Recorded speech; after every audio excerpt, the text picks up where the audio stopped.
touchdown! Will run in the first touchdown of the 12-team playoff. This is 365 Sports. Daniels keeps it, and he scores! 365 Sports is presented by IdealMRI.com. High-quality MRIs for $497 or less. IdealMRI.com. Your health is important, so is your budget. Underneath, Smith gets to the corner. Money on the rise. Touchdown, Jeremiah Smith. 365 Sports is also brought to you by Texas Farm Bureau Insurance, protecting Texans since 1952.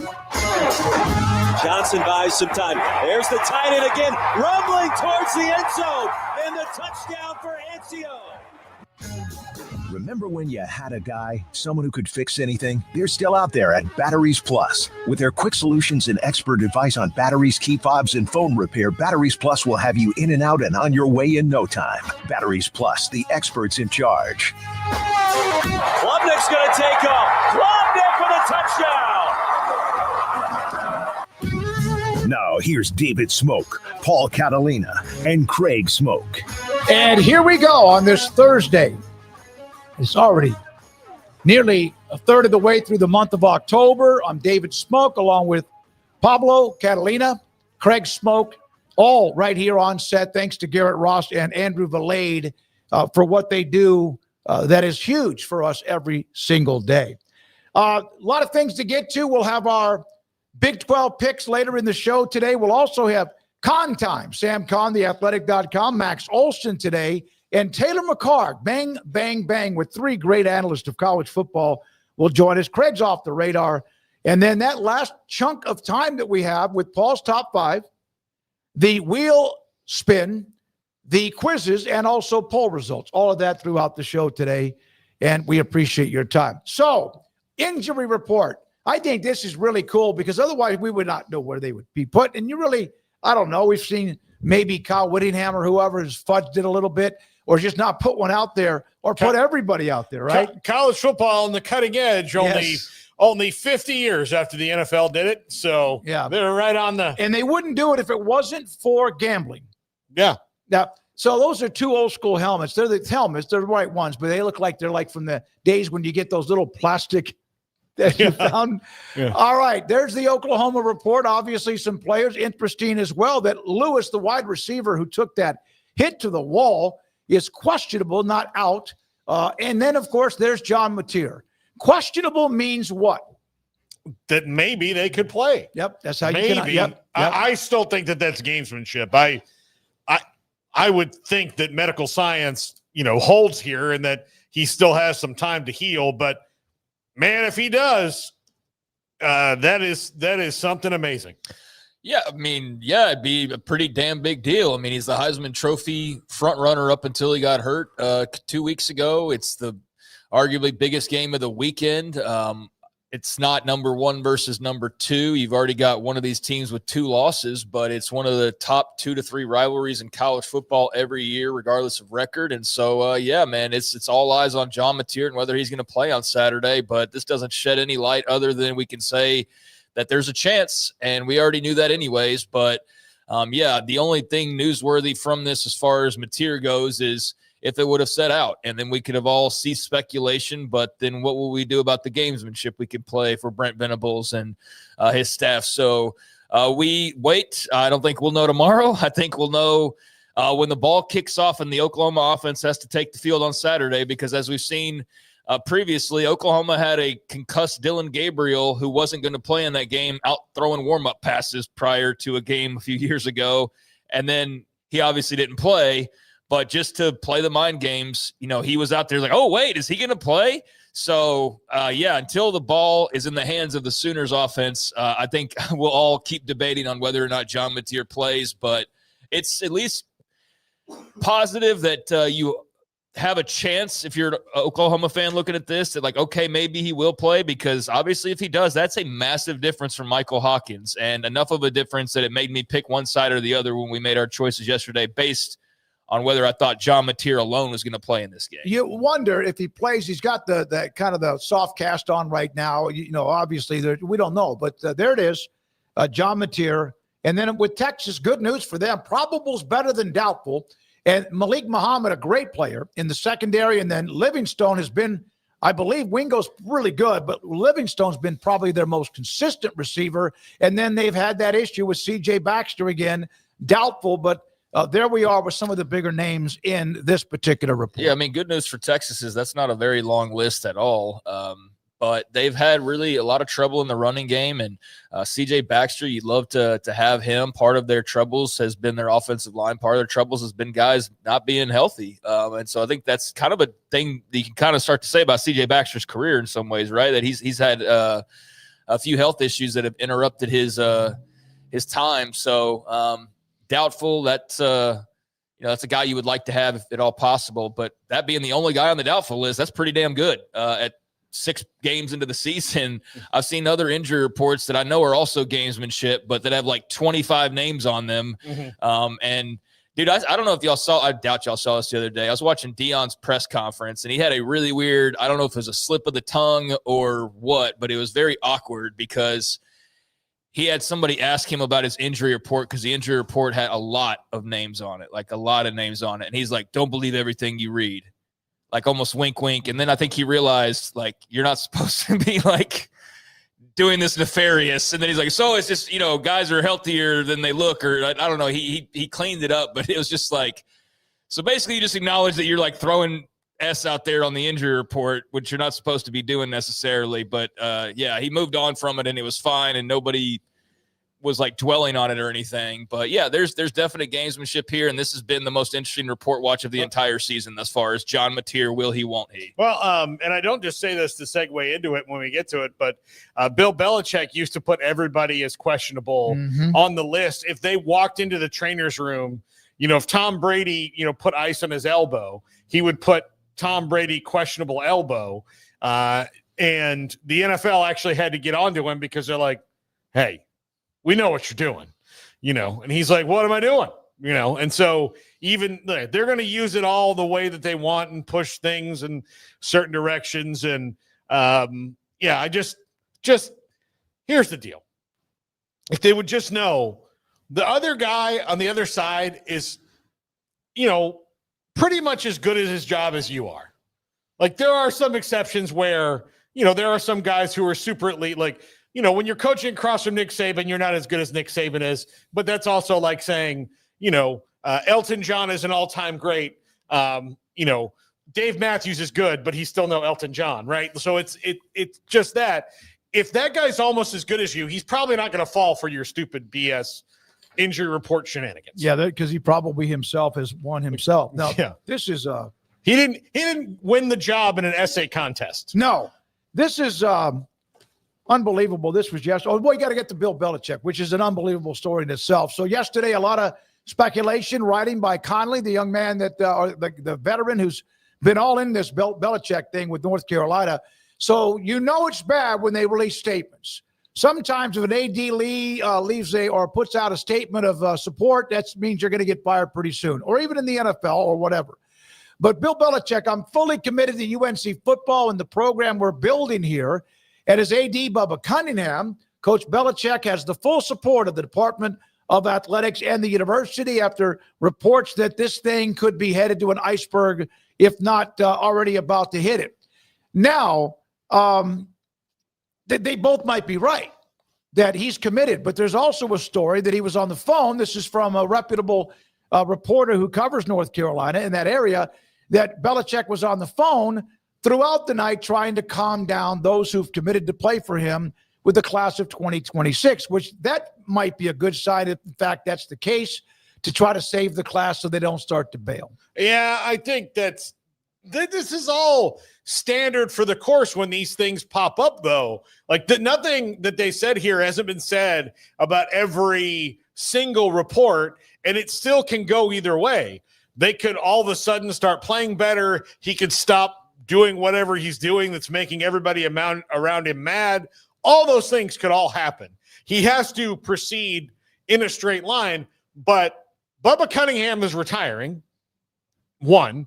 Two, the full support of the Department of Athletics is what you say before you've fully decided to do something and worked it out. And then I'm fully committed to the program we're building here is what you say when these things happen. So nothing that's been reported by them in the aftermath of these reports makes me change my mind about where things are. Like, it doesn't make me say like, oh no, they feel better, because this literally happens every time right before a coach is like, well, we've decided to move in a different direction.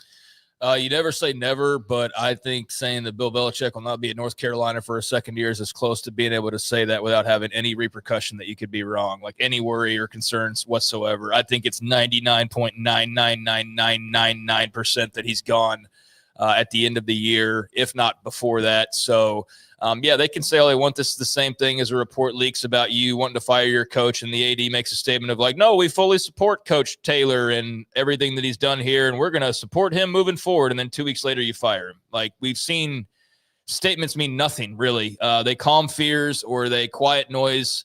Sometimes they do the opposite if you don't execute them properly, or what the subject matter is. But yeah, I think in this case, they're trying to save face as best they can. I mean, why would he not still have the full support? I mean, he is your football coach after all, until he's not. And so that's not really saying much of anything from Bubba Cunningham. And I like that it's just a sentence apiece. It's just like, no, everything's cool. Don't worry about it. All right. Anyway, so back to our normal, like they're not even taking time to really address it all that deeply. They're just like, no, it's cool. I'm fully committed to UNC football and the program we're building here. So like what he said at the very beginning of this job, and why would he say anything differently? So yeah, this does nothing to change the narrative or the story that's out there. And this is nowhere near as detailed or in depth as the report that came out about the story that they're responding to. So I'll go with that reporting and that article from yesterday, and believe that that's the direction this is heading. And then I'll watch on Saturday. They play on Saturday. Mm-hmm. I'll watch on Saturday and probably be even more convinced that this is the direction it's heading based on what we've seen from the Tar Heels on the field thus far. But yeah, this is a marriage headed for a quick divorce, and nobody's surprised by it. JQ, who's kind of defending the situation about the future of Belichick in North Carolina. If he didn't have a young girlfriend, I guarantee you this wouldn't be the story. Absolutely. Like, look, that certainly has like accelerated. It's not helped, that's for sure. It's not helped, but no, they stink. Also, they don't play this week. They're off. Okay. They're off this week. And part of the reports yesterday was when I've forgotten his name, but the reporter who dropped Ollie Connolly. Yeah. When Ollie Connolly dropped these reports, one of his reports was, well, I started calling around when I heard this and talked to officials or to other coaches, and they don't even know where Belichick is right now. Like, they haven't heard from him all week long. Yeah. So he really shut down on the bye week, and that fueled the speculation. So now he's had to come back and probably say and do some things, but you know, it's nothing that was said in these reports is all right. His contract, 5 years and $50 million. All right. Part of that is that 3 years fully guaranteed, about $30 million. That's easy math. But also the fact that if fired without cause after December of 2027, UNC would owe him nothing. However, he does, Belichick, and this was part of the reporting yesterday, has a $1 million payout or payment that he can give North Carolina if he was to leave for another job after June 1st of 2025. That was a protection in case an NFL job opened up and maybe he changed his mind, etc. So there's the report. The reports weren't so much that North Carolina was about to fire him as much as that he has started to look at the possibility of that kickstand when it comes to the $1 million buyout. Yeah, I mean, it's the same conclusion. It's just which party is it going to come from first. But the reality is that, yeah, they're not going to be together for much past beyond this season. And so that's what some predicted. And I think it's a little bit worse than I anticipated it was going to be at the halfway point. Who was the texter we just talked? Jay something? JQ. I actually do agree with JQ on the girlfriend thing. I do think that set such a bad taste in people's mouths from the very outset that he was, instead of starting at the 0 yard line, he was starting at like the negative 15 yard line. And so what little he's been able to actually advance, they're still behind the zeros. They're still in negative territory. You didn't even start off in positive territory or neutral territory. You started off in negative territory because the entire offseason was about this weird-ass relationship that wouldn't be as weird if when you did a TV interview, you didn't make it weird, that you didn't have her speaking up going, we're not going to talk about that. Like, if you'll remember, that's where a lot of this came from, was like, that's when everybody's like, wait a second, how did they meet again? Why would they not answer this? And I don't want to get into the People magazine part of this because I don't care about it, but they're the ones that made it weird and made people start going, so wait a second. And then you look into it and you're like, oh, okay. And then they start playing football and you're like, oh, wow, this really sucks. And she's on the sideline and she's got her miniskirt on and they're getting their butts kicked. And it's just, so yeah, I'm with the JQ on that's a big part of the whole experience here and why it's soured so quickly. But the mistake they made was not realizing, people are going to judge you for having a young girlfriend, but also, how many famous dudes of Bill Belichick's, like, of his level of fame have done that? Buddy, Leo DiCaprio doesn't go on TV with his new 20-year younger girlfriend, and then when asked about how they met, have no, don't talk about that on national television. They handle it a lot better, and that's where they aired from the very beginning. Al Pacino is in his 80s right now, and he just had a baby,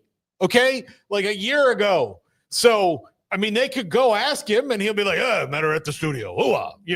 But, like, that's all that would be. But if you don't want to talk about how you met, it makes people go then like, well, how'd you meet then? We all thought it was on a plane, so then it got weird. We're not going to talk about that. We're going to talk about the book. It was actually just a totally innocuous question. So, they've handled everything. But it is, you can tell this is bad because every decision, like where they've had a fork in the road, they've taken the more difficult path. So, like, where they could go, all right, so when it comes to the relationship, they took the more difficult path. When it comes to who's going to be on your coaching staff, well, I'll tell you when I tell you. Even though, like, a lot of them were already there.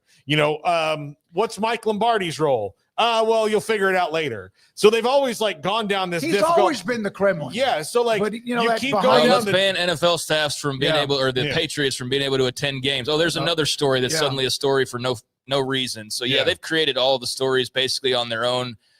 So, I'm with JQ that the girlfriend part definitely amplified this, but the football was sour on its own. It's just even more sour because now instead of just dealing with on the field stuff that you can go, okay, well, we'll go recruit better. We'll go spend NIL. We'll get a better quarterback. We'll do any number of things.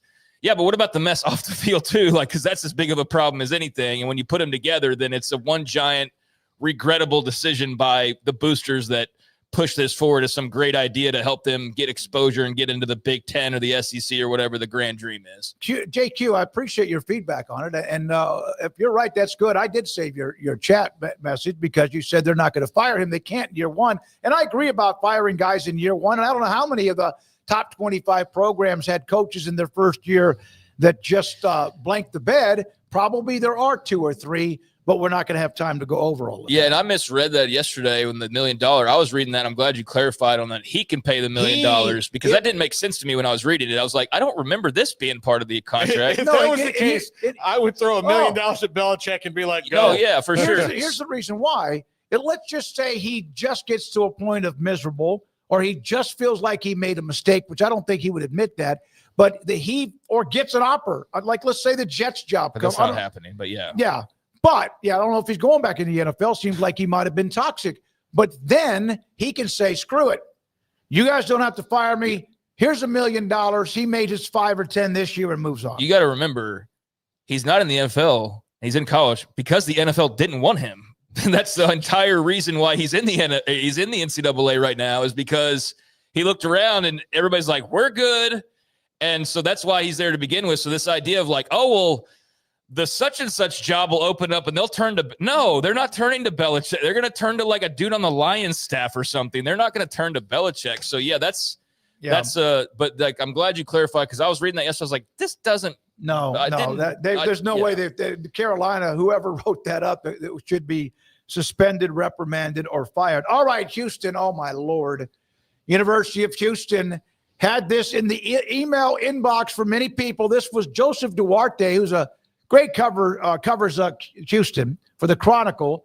This was in their inbox. People got this. After an incredible victory over Texas Tech, it's time to keep the energy rolling.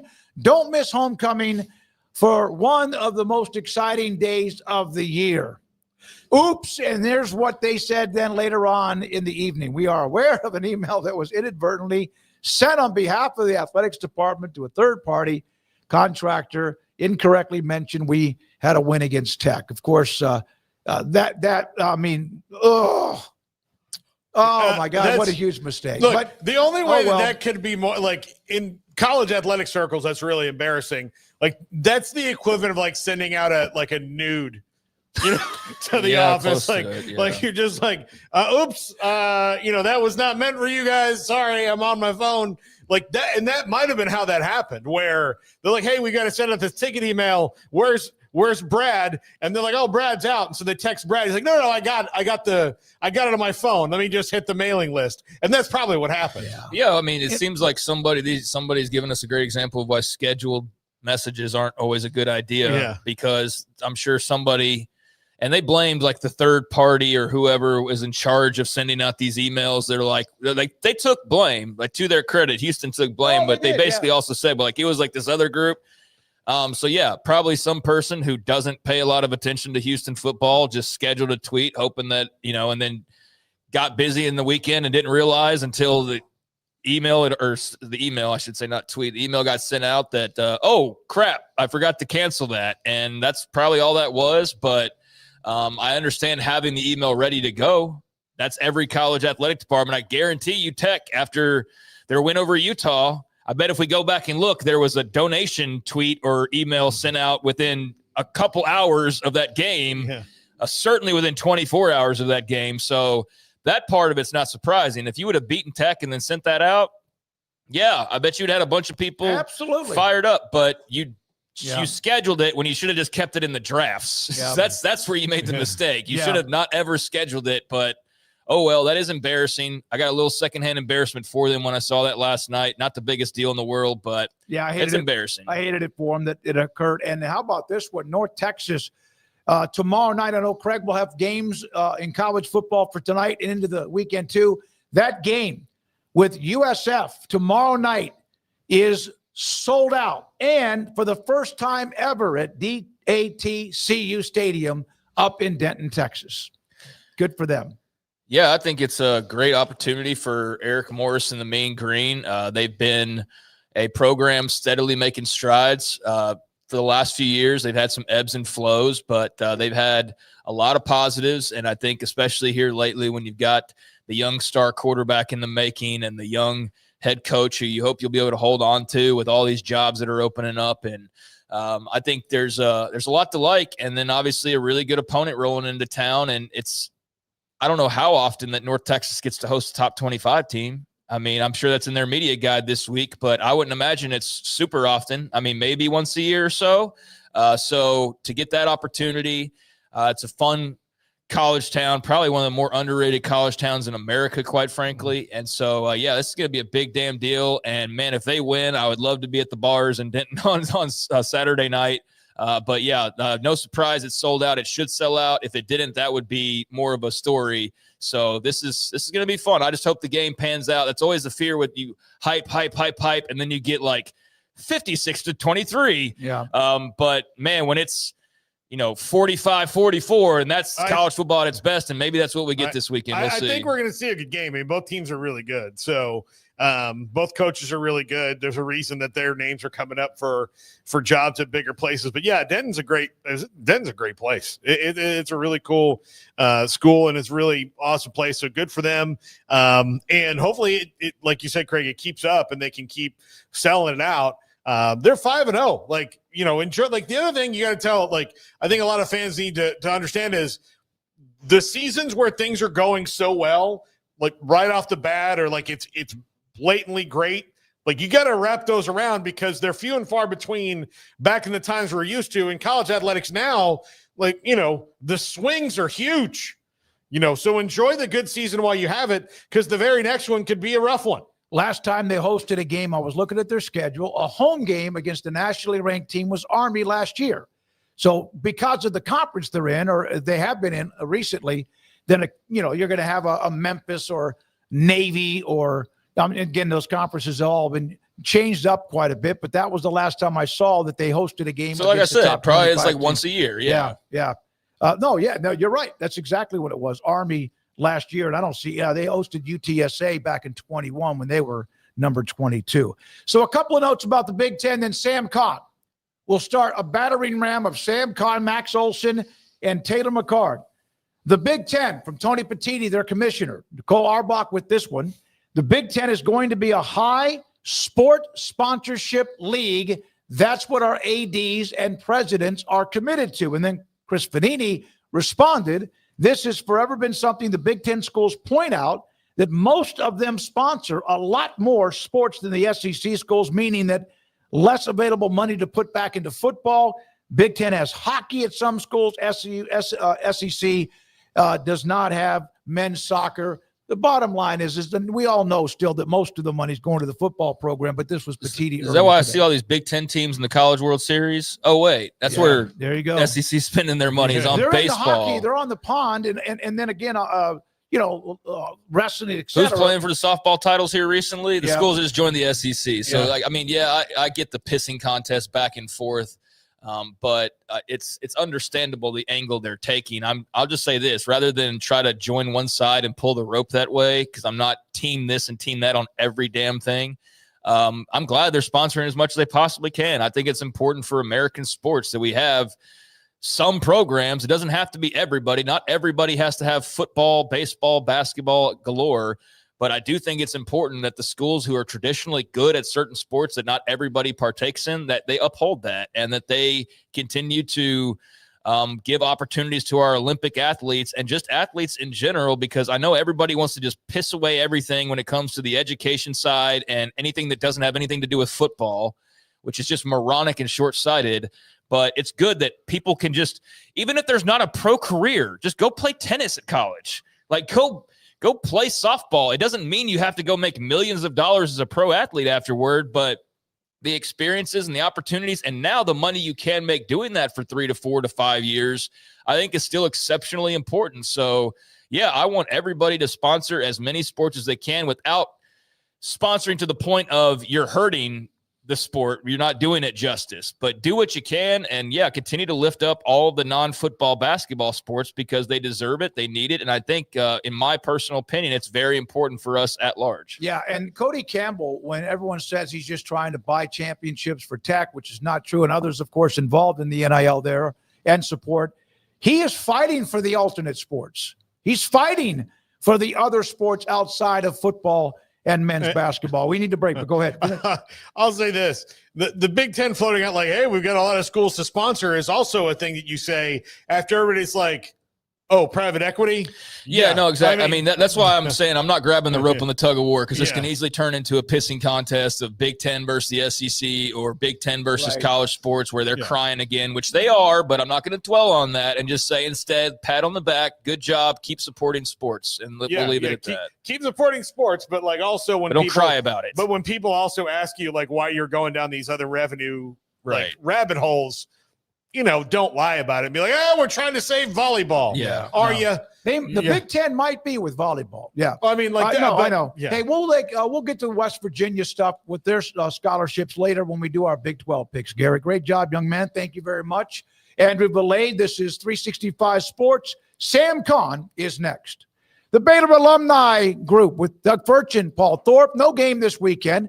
No home game next weekend, but they will be on site in Fort Worth around Amon Carter Stadium with a setup. So contact them or watch whatever they put out on the Facebook page, because they will have some sort of get together for boosters and donors and fans and even parents of players. They'll be there. We have done pre-games in the past where we've been on or around the TCU campus. And so they will have that too. So if you are going to the game in Fort Worth, TCU and Baylor, pretty damn good rivalry over the years with some amazing moments, they will be there set up. So look for what they have coming up, the Baylor alumni group. My go-to guy. Can you fix my smartphone? Yes. Do you have car batteries? Yeah. What about golf cart batteries? Of course. Battery from a G-fob? Absolutely. My boat? Huge variety. Toy boat? Sure. Motorcycles? You bet. My apartment building? Whole building. Do you have batteries for my party lights? Yeah. Batteries Plus, the experts in charge. Overwhelmed by your inbox? Clean Email is here to help. Organize, clean, and manage your emails with powerful automation tools. Say goodbye to spam and clutter and enjoy a stress-free inbox. Try Clean Email today at cleanemail.com. Golfballs.com carries the latest selection of golf balls, clubs, and gear from brands such as Titleist, TaylorMade, and Callaway. Golfballs.com remains the world leader in golf customization. And of course, online at golfballs.com. UBO Business Services. We are a studies-based service organization that is the best in Texas when it comes to copiers, printers, and scanners. The way we quantify that is through a company used by millions of corporations called Net Promoter Score. What Net Promoter Score looks at are your Google reviews. We have a better Net Promoter Score than H-E-B with a 65 and Ritz-Carlton Hotels with a 70. According to Net Promoter Score, if you're a 70 or above, you're considered world-class in customer service. UBO Business Services is an 86 when it comes to Net Promoter Score. You can find us at ubeo.com, ubeo.com. It's back 0% for 72 months on all 2025 Ram 1500 trucks during the Drive into Fall event at Allen Samuels in Waco. Check out a 2025 Ram 1500 Laramie Crew Cab with a massive $16,000 off, or a 2025 Ram 1500 Lone Star Crew Cab with $12,000 off, and both at 3.9 for 72 months. And if you drive a Ford, Toyota, or GM, get an extra $1,500 bonus cash. Allen Samuels in Waco. Come by, let's be friends. Did you know that 1 out of every 4 men have symptomatic low levels of testosterone and don't even know it? And if you think you're too young to worry about it, guess again. Low T levels can make you feel tired and grumpy, raise your cholesterol, and cause weight gain. Petty Clinic Low T can set up same-day blood screening and results. So if you're tired of being tired, call or go online at pettycliniclowt.com. It's a private clinic with an atmosphere catering to men. Affordable, only $165 a month, including lab work, office consultation, testosterone injections, and follow-up visits, compared to $300 or more a month in Dallas or Austin. And you don't have to drive 90 miles one way or the other and fight the traffic. Petty Clinic Low T has board-certified physician consultations and will provide the best form of brand-strength testosterone. Contact Petty Clinic Low T for increased energy, improvement in sexual desire and performance, mood, concentration, even a decrease in body and belly fat. Just off Highway 84 and Old Hewitt Drive in Woodway, pettycliniclowt.com.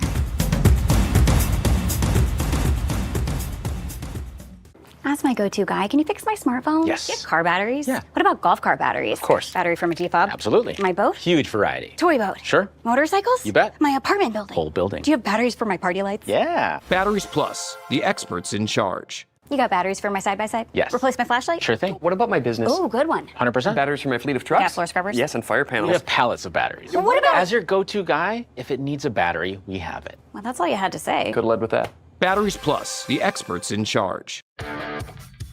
This is 365 Sports.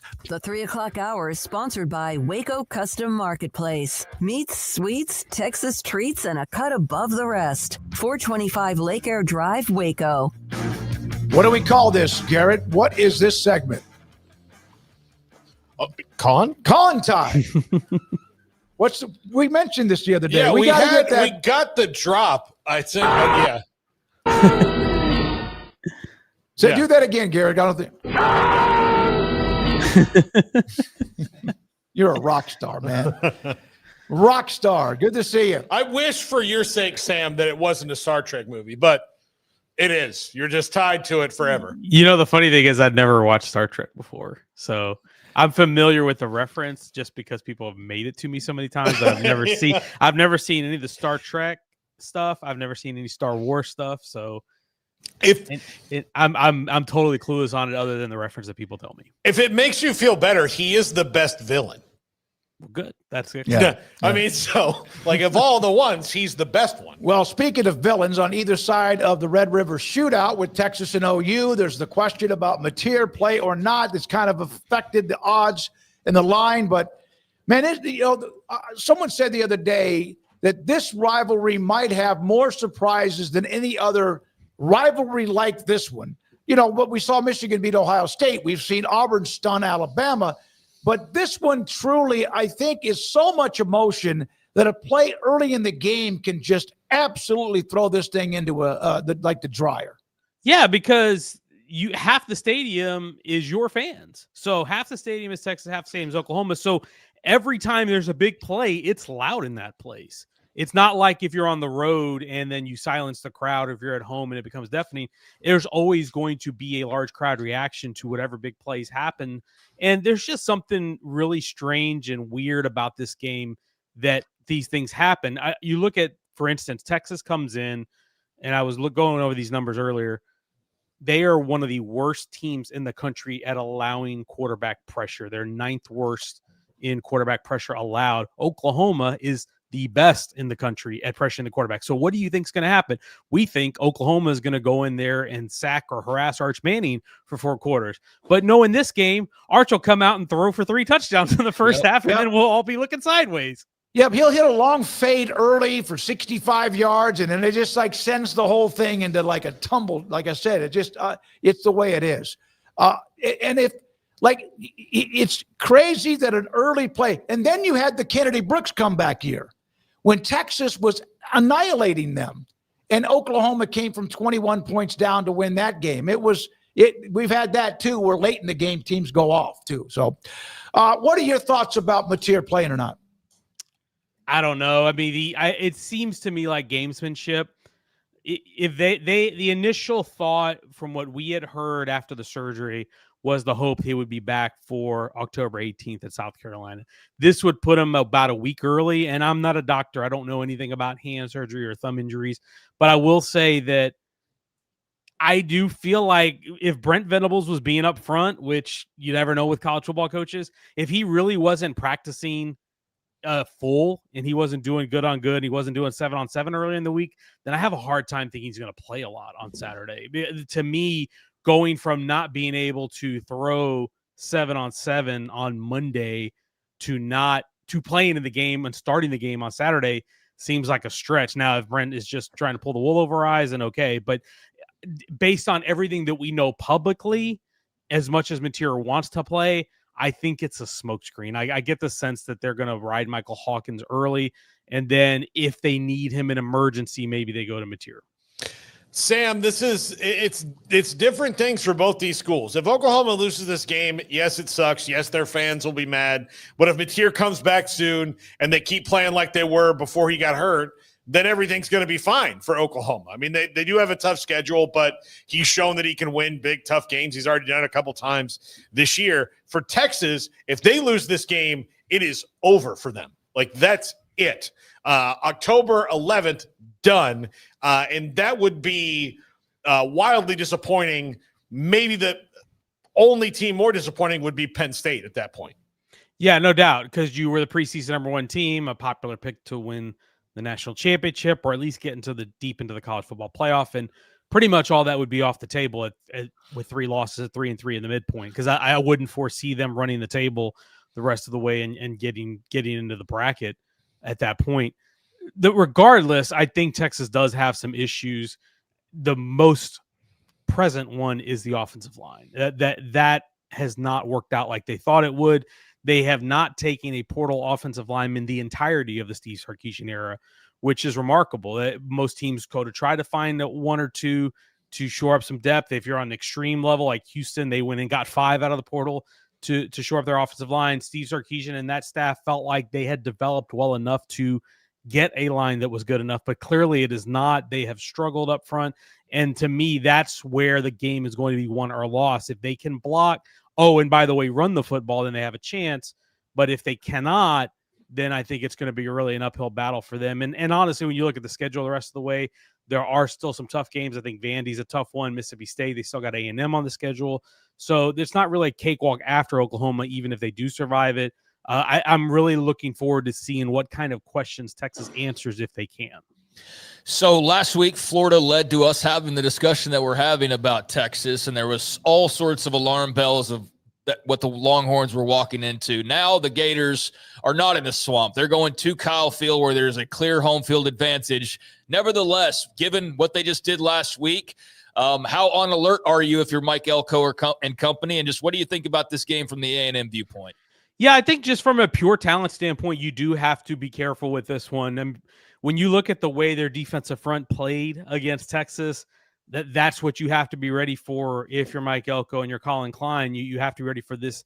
The edge rushers, I thought, played really well. Even Steve Sarkisian even said, I think they probably didn't give enough proper respect to Florida's edge rushers. They were more concerned about the interior defensive line. So if they can get after Marcel Reed, then you could make this game ugly. And if you make it ugly and low scoring, then anything goes. And DJ Lagway, I thought, finally played the way that we thought he could. We started to show the signs of what we thought he would be coming to the season. And maybe he may be getting his footing a little bit because he didn't practice too much this offseason because he was dealing with so many injuries. And quarterbacks need reps. And now that we're 5-6 weeks into the season, he's finally gotten some reps. And I think maybe you're starting to see his play come around. All that said, I think Texas A&M is one of the best teams in the country right now, top to bottom. They're certainly not perfect, but they're a really good offensive football team, really explosive on the edges, and they're a defensive team that I thought showed last week that they can really get it done. Last week and the week before against Auburn, that they can shut you down and pitch a shutout out. They have to. So right now, I'm really high on the Aggies, but this will be a fun one just because of the sheer amount of talent on the field on both sides. Yeah, and DJ Lagway wasn't A&M his second choice, right? I think they tried to come into him late. I don't know where they fell in the pecking order, but I know late after Elko got there, they tried really hard to get him. Sam, Tech is dominating on defense for the first time in modern human history because they went out and got the guys, and the rules are there that they can get them now, and they can flourish in that. Did you ever think that you would see a day when Tech would win games on defense? And not to say that their offense is not winning these games, but it starts on the defensive side of the ball, and Joey McGuire has kind of changed the whole vibe of the program because I do think that they have a defense-first attitude this year. Yeah, no, I never did think that they would ever get to the point where we're talking about Texas Tech being number one in stop rate, which is, of course, our good old friend Max Olson pioneered that statistic. They're number one in that. They are in the top 10 nationally in pressure rate. They also are in the top 10 in pressure rate, despite being a team that blitzes a lot less than your average team. They only blitz 20% of the time. That means they're getting pressure with their front four. And the reason why it's unexpected to be, not necessarily this season, but in the greater landscape of Texas Tech football as a whole, is in order to have a defense like that and to have pass rush like that, you have to recruit it. It is elite talent that you have to recruit. And historically, Texas Tech has not been able to recruit those type of players because they are not a blue blood. They are not a perennial power. And the big elite defensive linemen always go to Ohio State or Georgia or Alabama or Texas or wherever else, other fill in the blank blue blood program. Well, now in this era, if you have the financial backing and you have the strategy and you have the culture and you have the facilities, guess what? You can go get those guys. And they did. And people will say, oh, and I've heard a lot of GMs and personnel directors tell me this offseason, well, they overpaid for David Bailey because I think they paid him like $2 million plus. They overpaid for all these guys. Lee Hunter, they paid him over $1.5 million. Guess what? I don't think they're saying they overpaid for him right now. When you look at that defensive line, when I saw them in person last week when they played Houston, there was not a soul that could move Lee Hunter out of the middle of that defense, and they could not handle Romello Height and David Bailey off the edges. That's not to say that there aren't going to be teams that Texas Tech runs into that can't. But most of the teams they play the rest of this year are going to have a really hard time with it. So in my mind, it's money well spent for them. Yeah, and old money never likes new money, right? And that's what we're seeing. I mean, it's a traditional thing. I mean, over decades and decades and centuries, I mean, old money always kind of looks down their nose, and that's very much what it feels like sometimes when you're listening to that conversation. Having said all that, do you give Kansas any chance to sit here and try to upset the apple cart out in Lubbock? I mean, if this was in Lawrence, I'd be a little bit more inclined to believe that their chances, but they could be explosive. They got some receivers. I mean, this could maybe be interesting. What do you think? Yeah, no doubt. I think when you have a quarterback as talented and experienced and mobile as Jalen Daniels, I think you always do have a chance. And I think Lance Leipold's team is always pretty well coached, pretty well disciplined. But it being a road game with Texas Tech selling the place out again, I think they've sold out all their home games. It is going to be a little bit of an uphill battle for them, in my opinion. But this is again a test for Texas Tech's maturity. They're 5-0. Everybody's singing their praises. Can you avoid that letdown that sometimes happens with good teams when you have to handle success? This is not a place that Texas Tech is used to being. So how they handle that, I think, and how they come out early in that game is going to be really critical. Well, if they have the same personality as Kim Coulter, who is a Texas Tech fan that watches this show, then he's very sporadic with his emotions, Sam. So they could be in for quite a bit. Your thoughts about the upper echelon of the country right now? Ohio State rolling, Oregon, Indiana, hell of a game. Penn State just got bludgeoned, and I don't know where they end up. What are your thoughts about Indiana, and what happens if, hypothetically, if they were to win? How much would that that would be massive. I don't expect him to win, but what Cignetti's done. Yeah, no, I think it would be more validation and proof of concept for Curt Cignetti, because I think people want to dismiss what he's done because they don't necessarily have the elite talent level that you see on the Ohio State roster or the Miami roster or the Oregon roster. And so there is a tendency for us as a college football viewing block to say, oh, that's a really nice story. They're a really good team, but move over for the big boys. This is your chance to kind of prove that. Last year they had it against Ohio State. It didn't really work out very well, but this is another chance for them to do that. I think when you look at the rankings, for my money, Ohio State, Oregon, and Miami are a clear top 3, and they're a tier unto themselves. And then you have a tier below that. And I think Indiana is in that second tier. When you watch how they dominated Illinois a few weeks back and how they have delivered on some of these big games. I know the Iowa game wasn't the cleanest and wasn't the prettiest, but Cignetti's a really good coach, man. As he says, Google him. He wins. He wins football games. So if they're able to upset the apple cart here, then you have to consider them in that first tier, in my opinion, because of the style they play and how consistently successful they have been since he's gotten there. Anything else, Paul? Sam, Bama and Mizzou is surprisingly flying under the radar this week. And Mizzou's been really good. Bama's been great since the opening week. And Ty Simpson's put himself on the map. But Eli Drinkwitz is probably going to be one of those candidates if the Florida job opens, because he's had a lot of success against them. And he's really smart. But nobody's really talking about the Tigers. No, not really. And I think they'll like that because they've got a lot of talent. When we were just talking about Texas Tech, Mizzou has one of the best defensive line and one of the best pass rushers in the country too.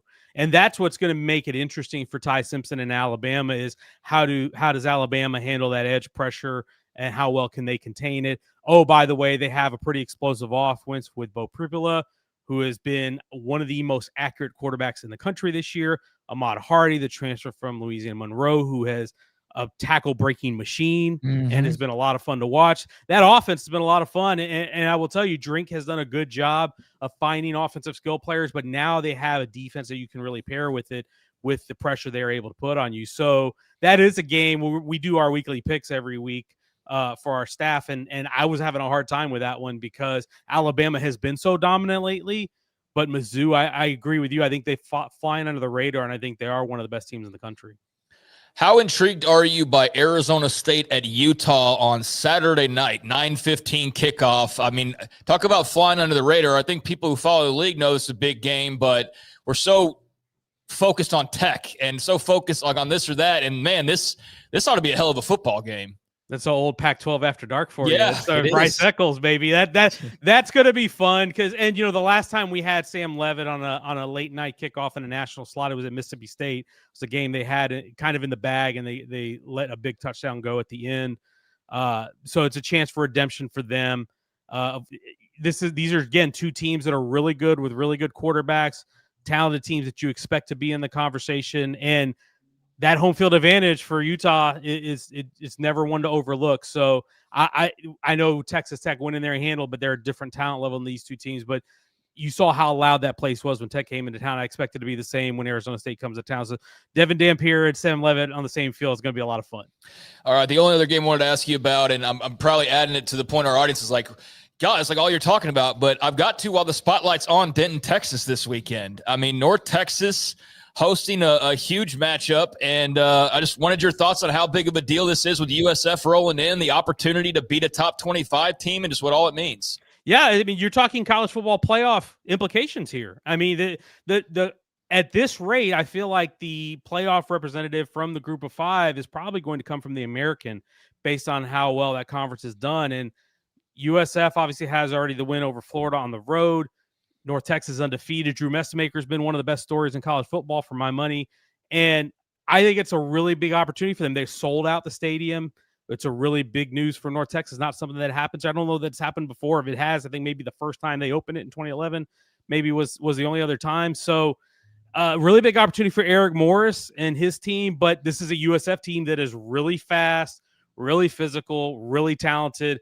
And we're going to see a battle of, we talk about roster budgets with a team like Texas Tech. USF is at the top of the food chain in the American. Their roster budget's in the 8 to 10 million range. North Texas is more in the floor, like in the low single-digit millions. So it is going to be a battle across the board on Friday night. I'm sorry, and I'll be there. I'll be at the stadium to watch it because I'll be in DFW for Red River. So I'm going by tomorrow night to go check it out and see it with my own eyes. So it's going to be a lot of fun. I was wondering if you were going to be there. I for some reason I had a thought that you might be. So that's very cool that you will be. Yeah, that's great. Yeah, looking forward to it. And sold out, first ever sellout. That's great. It's going to be the Mean Green, and good luck to Eric Morris, who we had on about a week or so ago, in what they're doing. They went 5-1 last year, and then they kind of lost. They got to win late to make it to a bowl game, but they're fun to watch. You ought to be Alex Golich with what he does. You know that they're ready too. Thank you, buddy. Appreciate your time, Sam. Thank you. You'll have a good weekend. Sam Conn wraps up Con Time every Thursday, every Thursday at 3:30. That audio is great, but it's a little overmodulated. Who do I need to call to get that? Well, I'll try to find a better. I mean, I did that one in 20 seconds last week. So the speed of which was the accomplishment, not necessarily the quality. All right. So say what you said about North Texas again, the stadium. It's the first ever sellout at their stadium. Yeah, the stadium is not something that was put together like 1895 or anything. It was opened in 2011, but still to have your first sellout in 15 damn years. I mean, that's why I kind of double taked for a second of like, really? Wait. But yeah, it makes sense. I mean, they haven't had like just this automatic fan support where they just fill the stands every week just because North Texas football is playing. And you haven't probably had a ton of opponents that have rolled in that have sparked everybody to show up every weekend. I know they've got their loyal fans, but yeah, to have their first ever sellout in that stadium goes to show you what a big game that is and what a big opportunity that is for the Mean Green. Yeah, they've had success, bowl games, etc. Dan McCarney, remember the Iowa State coach, and then Seth Luttrell, Phil Bennett's buddy from Oklahoma, and then Bennett was there in the Frisco Bowl. But Eric Morris, last year they got in, lost to Texas State to finish 6-7. This year they have bigger plans. Well, it sounds like they've got their ducks in a row in the athletic department and at the university. They've already canceled classes for Friday. They've got this sellout. I mean, I know that's kind of just logical to do that when you have a big Friday game is cancel classes. But I mean, they're leaning into the importance of this and doing everything they can to try to make it feel as important as possible. And they've been doing all sorts of, I think, like T-shirt giveaways and things like that. So yeah, it'll be hype, no doubt about it. And that's a game I look forward to seeing the result of, or look forward to watching and then seeing the result of. And it's in a sea of other great games this weekend on paper. We're really in for a treat, even though sometimes the best weekends are the ones that don't seem like they have the best games. This one's got a lot of juicy matchups. I don't know the capacity for their stadium, 30,850. Okay, that's the capacity. So they'll be in that range on Friday night. Tomorrow night, North Texas and USF. When we come back, we'll hear from Max Olson, who has, of course, got a degree in college for a lot of things, but also a degree in the transfer portal. His thoughts about the changes from earlier this week that were approved. What does it mean? What are maybe some, this could still be a problem. All of that and more. We'll have Max Olson. He's next. This is 365 Sports. Waco Custom Marketplace, your hometown grocery store on Lake Air Drive in Waco, full-service butcher shop, and a full-service bakery. So let's just say you need, because I don't know, you may be driving somewhere to tailgate, but you've got what you need, brisket. And inside the store, they make their sausage and chicken wings, burgers, patties, etc. Brats, they have that. And then on top of that, tri-tip, all of the marinades and seasonings you would ever want for anything like that. And then even charcoal, pellet fuel, cold beer, and also wine. The Bauer family has been serving the Central Texas area, providing product, beef, pork, poultry, seafood to restaurants for a long, long time. I told you the story one time. I'm driving in the southern part of Dallas, and I see one of their delivery trucks. They're up there delivering to restaurants in the Dallas and Fort Worth area too. Brian Bauer and the Bauer family, for decades, they've been a part of producing and also having available great produce for you, protein for you. Waco Custom Marketplace on Lake Air Drive in Waco. I'm Camille Johnson with Camille Johnson Realtors. We specialize in selling residential real estate agent all across our community, and we love serving all types of families. We have been in business at Camille Johnson Realtors for almost 9 years, and I have been a residential real estate agent for almost 40 years. And we love our partnership with Sikkim 365. So thank you for partnering with me, and thank you so much to all of my clients that have made our company a success. No car payments for 90 days when you bring your auto loan home to Genco.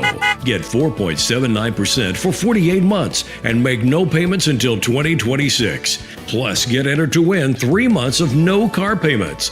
Bring your auto loan home to Genco. Lower your interest rate, save money, and no payments until 2026. For details, go to GencoFCU.org. My money, my future, my credit union. Genco.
This is 365 Sports. The 3 o'clock hour is sponsored by Waco Custom Marketplace. Meats, sweets, Texas treats, and a cut above the rest. 425 Lake Air Drive, Waco.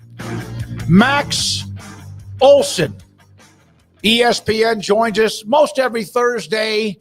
He also has sometimes home duties with the baby, and he joins us today on 360. Is it baby or babies now, Max? I keep forgetting that. It is multiple babies. Multiple. There you go. That would be plural. So when the D1 Administrative Committee has approved the transfer portal changes, I hope that they went through you too with this, but what were your biggest takeaways with what they're going to do? Well, yeah, I mean, I think my wife and children are pleased that, we're moving this to January and doing one portal window. I think that's good for the family, good for vacation time and all that. I think it's I think it's going to be interesting to see how this actually plays out this offseason. I think coaches are generally really pleased to kill the spring window and just do this one time, like the NFL, like college basketball. But I think that there's going to be some difficulties around this. I think one of those things is that the reality is that the tampering's already going on. They're already recruiting next year's team. So what will happen at the end of November? Will players actually stay for bowl games and playoff games, or will they still leave and just kind of go through an off the record recruiting process, and then all that becomes official on January 2nd? Like that's kind of what I think right now. I kind of think that guys, especially with the rev share payments, like if the guy's leaving your program, are you really going to keep him around in December and pay him for another month, or are you going to help him pack his things? Like it'll be interesting to see how the market actually plays out here. But yeah, 15-day window in January, and we're going to see if we can just get this all done in one little period here. And I think even with all the money being spent on rev share and the fact you can resign your guys, I still think we'll see a ton of movement. Max, the coaching change portal rule is probably the thing I would think is going to get fought the most, just because it's half the length, and you have to wait until the new coach is announced, and then you have to give them 5 days. I just don't think that that's going to fly, given everything they've been allowed to do since then. And why do I have to wait longer if, say I'm a player from UCLA and I came to play for Deshaun Foster and I don't care who the next guy is? Yeah, it's and look, I probably should preface all of this by saying, let's just talk about this, that the rules as they're written, knowing that, look, there's probably going to be more antitrust lawsuits around these things, right? And who knows what the final rules end up being, because these things will get challenged. And, you've seen people like Tom Mars threaten that already. Hey, if you get rid of the spring portal, we're going to file a lawsuit. So we'll see how this stuff actually shakes out. But no, you're right, Paul. I think it's an interesting solution, and one that I didn't see coming, to be honest with you.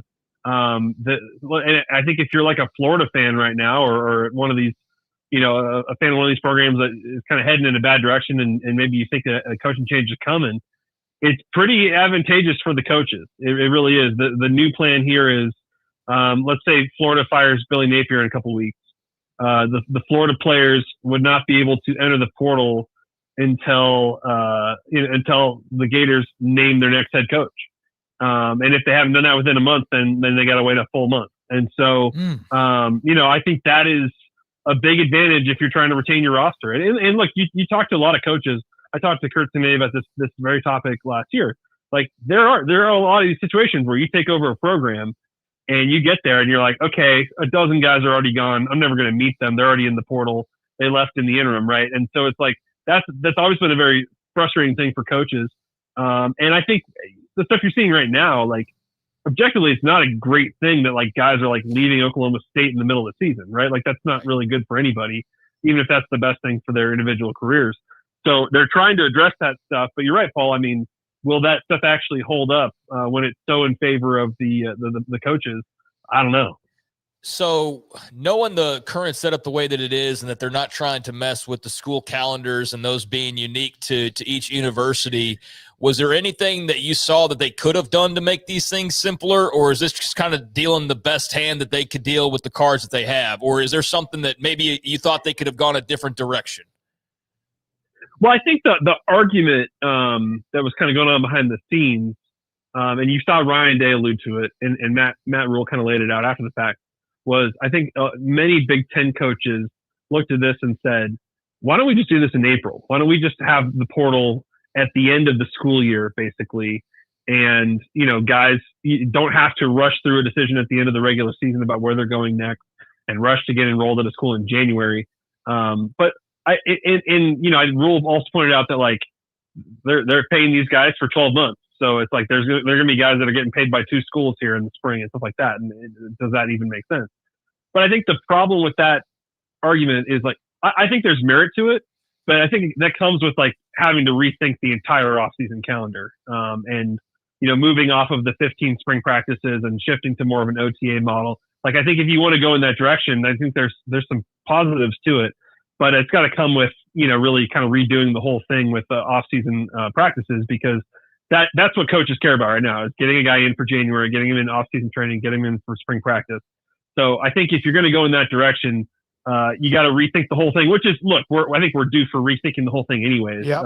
But I think it's just not one little change. Hey, let's go to April, and then that will magically fix it either. Max, be honest. Did you ever have, when you started this stop rate, which I love it. I love it when it comes out. I like to see maybe some adjustment along the way. Did you ever have on your bingo card that at the top of that list would be Texas Tech? Never, ever. No. And I went and looked it up. So we've got the stat website with ESPN that I do this through. You can kind of go look up past seasons, which when I started doing stop rate, I think it was in 17. So it's cool to be able to go look at maybe historical stop rates. I went and looked up what was Texas Tech's stop rate during Patrick Mahomes' junior season when they had the worst defense in the country. And the stop rate was 46% of that season, which tells you they probably should have done more onside kicks, right? Because it was just not working. And yeah, right now they're like 85%. So it's incredible the turnaround they've done there. And look, I know the attention goes to all the transfers they brought in, and certainly that D-line is incredible.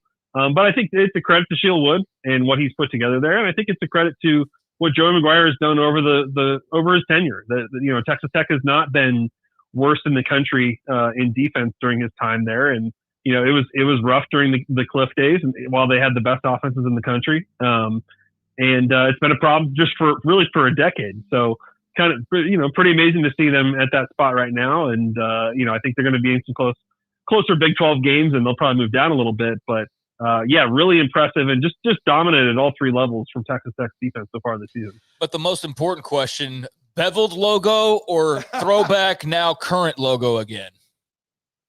I still got a lot of love for the beveled. Okay. Yeah, that was I see what they're doing, but I still enjoy the beveled. It is. I think that was 80% on our poll, right? Yeah. It's amazing to me, before the bevel, how we as fans get very worked up over graphic artists. Like we really don't trust those folks. We don't like them, Max. I'm curious your thoughts. I know they have a bye this week, but Nebraska last week had that game against Michigan State where eventually they were able to get the car pointed in the right direction and drive away. And this is kind of the Matt Rule year 3 thing where it kind of feels like they make it up as they go in the first half. The second half, they figure out what they're going to do. Do you see the progress in the little things that can make them a winning program into the future, not just, having a better season this year on into next year? Yeah. Does that remind you of 19 a little bit? Just a team that kind of figures out how to pull away eventually? Yeah, that's exactly what it is. Cause like the first half you'd watch and it would, like I told Matt one time, I was like, this is kind of like Indiana Jones where he's like, all right, I know I have to jump over this thing. I'm just going to throw the whip here and see what happens. And then it works out for him. But that's kind of how they are right now. Yeah, I think in that one there were definitely some moments when I didn't get any angry texts from Smokey during that game. I have at times this season, but Michigan State? I didn't get any angry texts during that one. There were moments in that game though where you're like, oh man, this is tough to watch. Like here they go again. And I think the thing that impressed me was just like they really were able to beat up Aiden Childs over the course of that game and play better defense just by being as tough as they were and being opportunistic in the second half when they got their chances. And so I think that's just part of the battle for Nebraska is like you just got to figure out a way to win close games and not find ways to lose those games. And so I think Emmett Johnson's playing well. I think Dylan Raiola is the national conversation around him is always like a little weird, but I think he's putting together a pretty good sophomore year so far, and that defense is not bad. So like I think Nebraska, I think they're going to Maryland this week. The schedule's not too tough here over the next few, and I could certainly see them getting back in the national conversation. Your defense is very highly rated. I still think they had 4 consecutive drives off of 2 picks, a punt return or whatever, inside Michigan State territory, and ended up with like 27 total yards and punted from their own 40, I think, twice. Cincinnati win's looking a lot better, though. No, it is. It is, yeah. Max, if they were to win at Maryland, and that's like even saying that, but if they were to win at Maryland, then they probably end up 8-4. But this is the kind of game that puts them in a position late in the year where they got to win a game to get to bowl eligible. Yeah, this is the one that they normally would lose. That's right. And you look, Maryland played Washington close and had a big lead on them last week, and they are not bad at all. Like if they lost to Maryland, and part of it because Maryland's pretty good, they've got a really talented freshman quarterback there, and some, it's a good defense there for sure. They're very high in stop rate. But I think that's, I think you're right. I think these are the kinds of games that swing it from, hey, you won 6 or 7, and maybe it's not a huge step forward, to, you won 8 or 9, and perception is like totally different. Yeah, Malik Washington from Maryland. Yeah, he's a dude, and I feel like, I don't know, he's a Maryland guy, so I don't know that he'll ever jump in the portal, but I bet there's going to be a lot of teams behind the scenes that are trying to convince him to. I guess my question for you, Max, is I know that you've covered a lot of Texas and Oklahoma games over the years, and so kind of a two-parter. I was wondering if you have like a particular year or moment or just something from that coverage that sort of stands out above the rest, and also your thoughts on the will he, won't he play of John Mateer and how that feeds into how you think this game plays out this weekend. Oh my gosh. I feel like we've had I feel like towards the end of the Big 12 run, they had some really incredible games. Yeah. The Herman and Sark era games. I remember the Charlie Strong one where nobody saw it coming and they beat Baker. That was a crazy, I want to say that was that Gerard Hurd, I think, maybe at quarterback? Yeah, that was a wild one. I'm not going to this game this weekend, but man, I love that. Like, if you're like a Baylor fan or you're a Tech fan, like I know you don't want to hear this, but like try to go at some point in your life, even if you hate both of these programs or don't care about both of these programs. Like, just that state fair experience on a Saturday is really special and a lot of fun. And just getting out there early in the morning and having a corn dog and kind of being among these fan bases who, like, it's two fan bases that like are not brawling at the fair. Like, everyone kind of gets along and is excited to be there. The way the stadium is split, like it's a real special atmosphere. Guys, I don't know on Mateer. I mean, I got no doubt he's pushing to and trying to. I'm sure that Venables is going to go gamesmanship here until kickoff and not tell anybody. Do you think he needs to play for Oklahoma to win? I don't think you damage his future to win one game. Yeah, that's where I am too. And by the way, sometimes we see guys that do it and they end up being just enough, but I think your season could go off the rails if you lose, and he also just delays ever really being healthy. Max, I'm the only one of the three of us who picked Oklahoma to win, and I think it's that front seven of OU versus a struggling Texas offensive line. That's the difference in the game between two quarterbacks who are struggling right now. I mean, I guess Michael Hawkins, you can't say he's struggling. He had one start against Kent State, but this game is not going to be determined by some kind of big offensive run that either one of them go on, I don't think. Yeah, it's tough too because Oklahoma hasn't lost a conference game. Texas has. Like, you can kind of say like, hey, big picture here, like we're trying to get to Atlanta. Like, let's be safe here with Mateer. And he's just such a wild player, and that like when you watch in those first few games, you're sort of like, oh man, he is so fun to watch. He might get injured at some point, but he is so fun to watch, and it happened early. And I think they got to be careful here. Because I do think they know they've got an elite defense, and I think they know that they can make this a low-scoring game even without him and have a chance to win. And so my guess is he doesn't. But, there's also – you got to remember, there's still that lingering memory of last year where Michael Hawkins was just so overwhelmed against that Texas defense, and Oklahoma could not do anything. And so I'm sure he's better. I'm sure he's adjusted to playing under Ben Arbuckle, and he's got another year under his belt and stuff. But I'm sure that's in the back of everyone's mind there still of like, yes, we probably could beat Texas without it based on how Texas looked last week. But man, he really struggled last year, and it's going to be, if it's close, they're not going to leave it up to Mateer, but it's a very interesting decision for Brent Venables, and I'm for a team that, like we said, I think has a chance to, it's a really hard schedule. And you got to have Mateer for all of it, right? So it's a really dicey call this week. Yeah, it's Hawkins was awful, and again, didn't have much protection, but he was just hassled from day one or play one in that game last year. Thank you very much. We'll figure Ben Arbuckle. This would be an opportunity for him if he ends up playing Hawkins only, and they win and they're okay.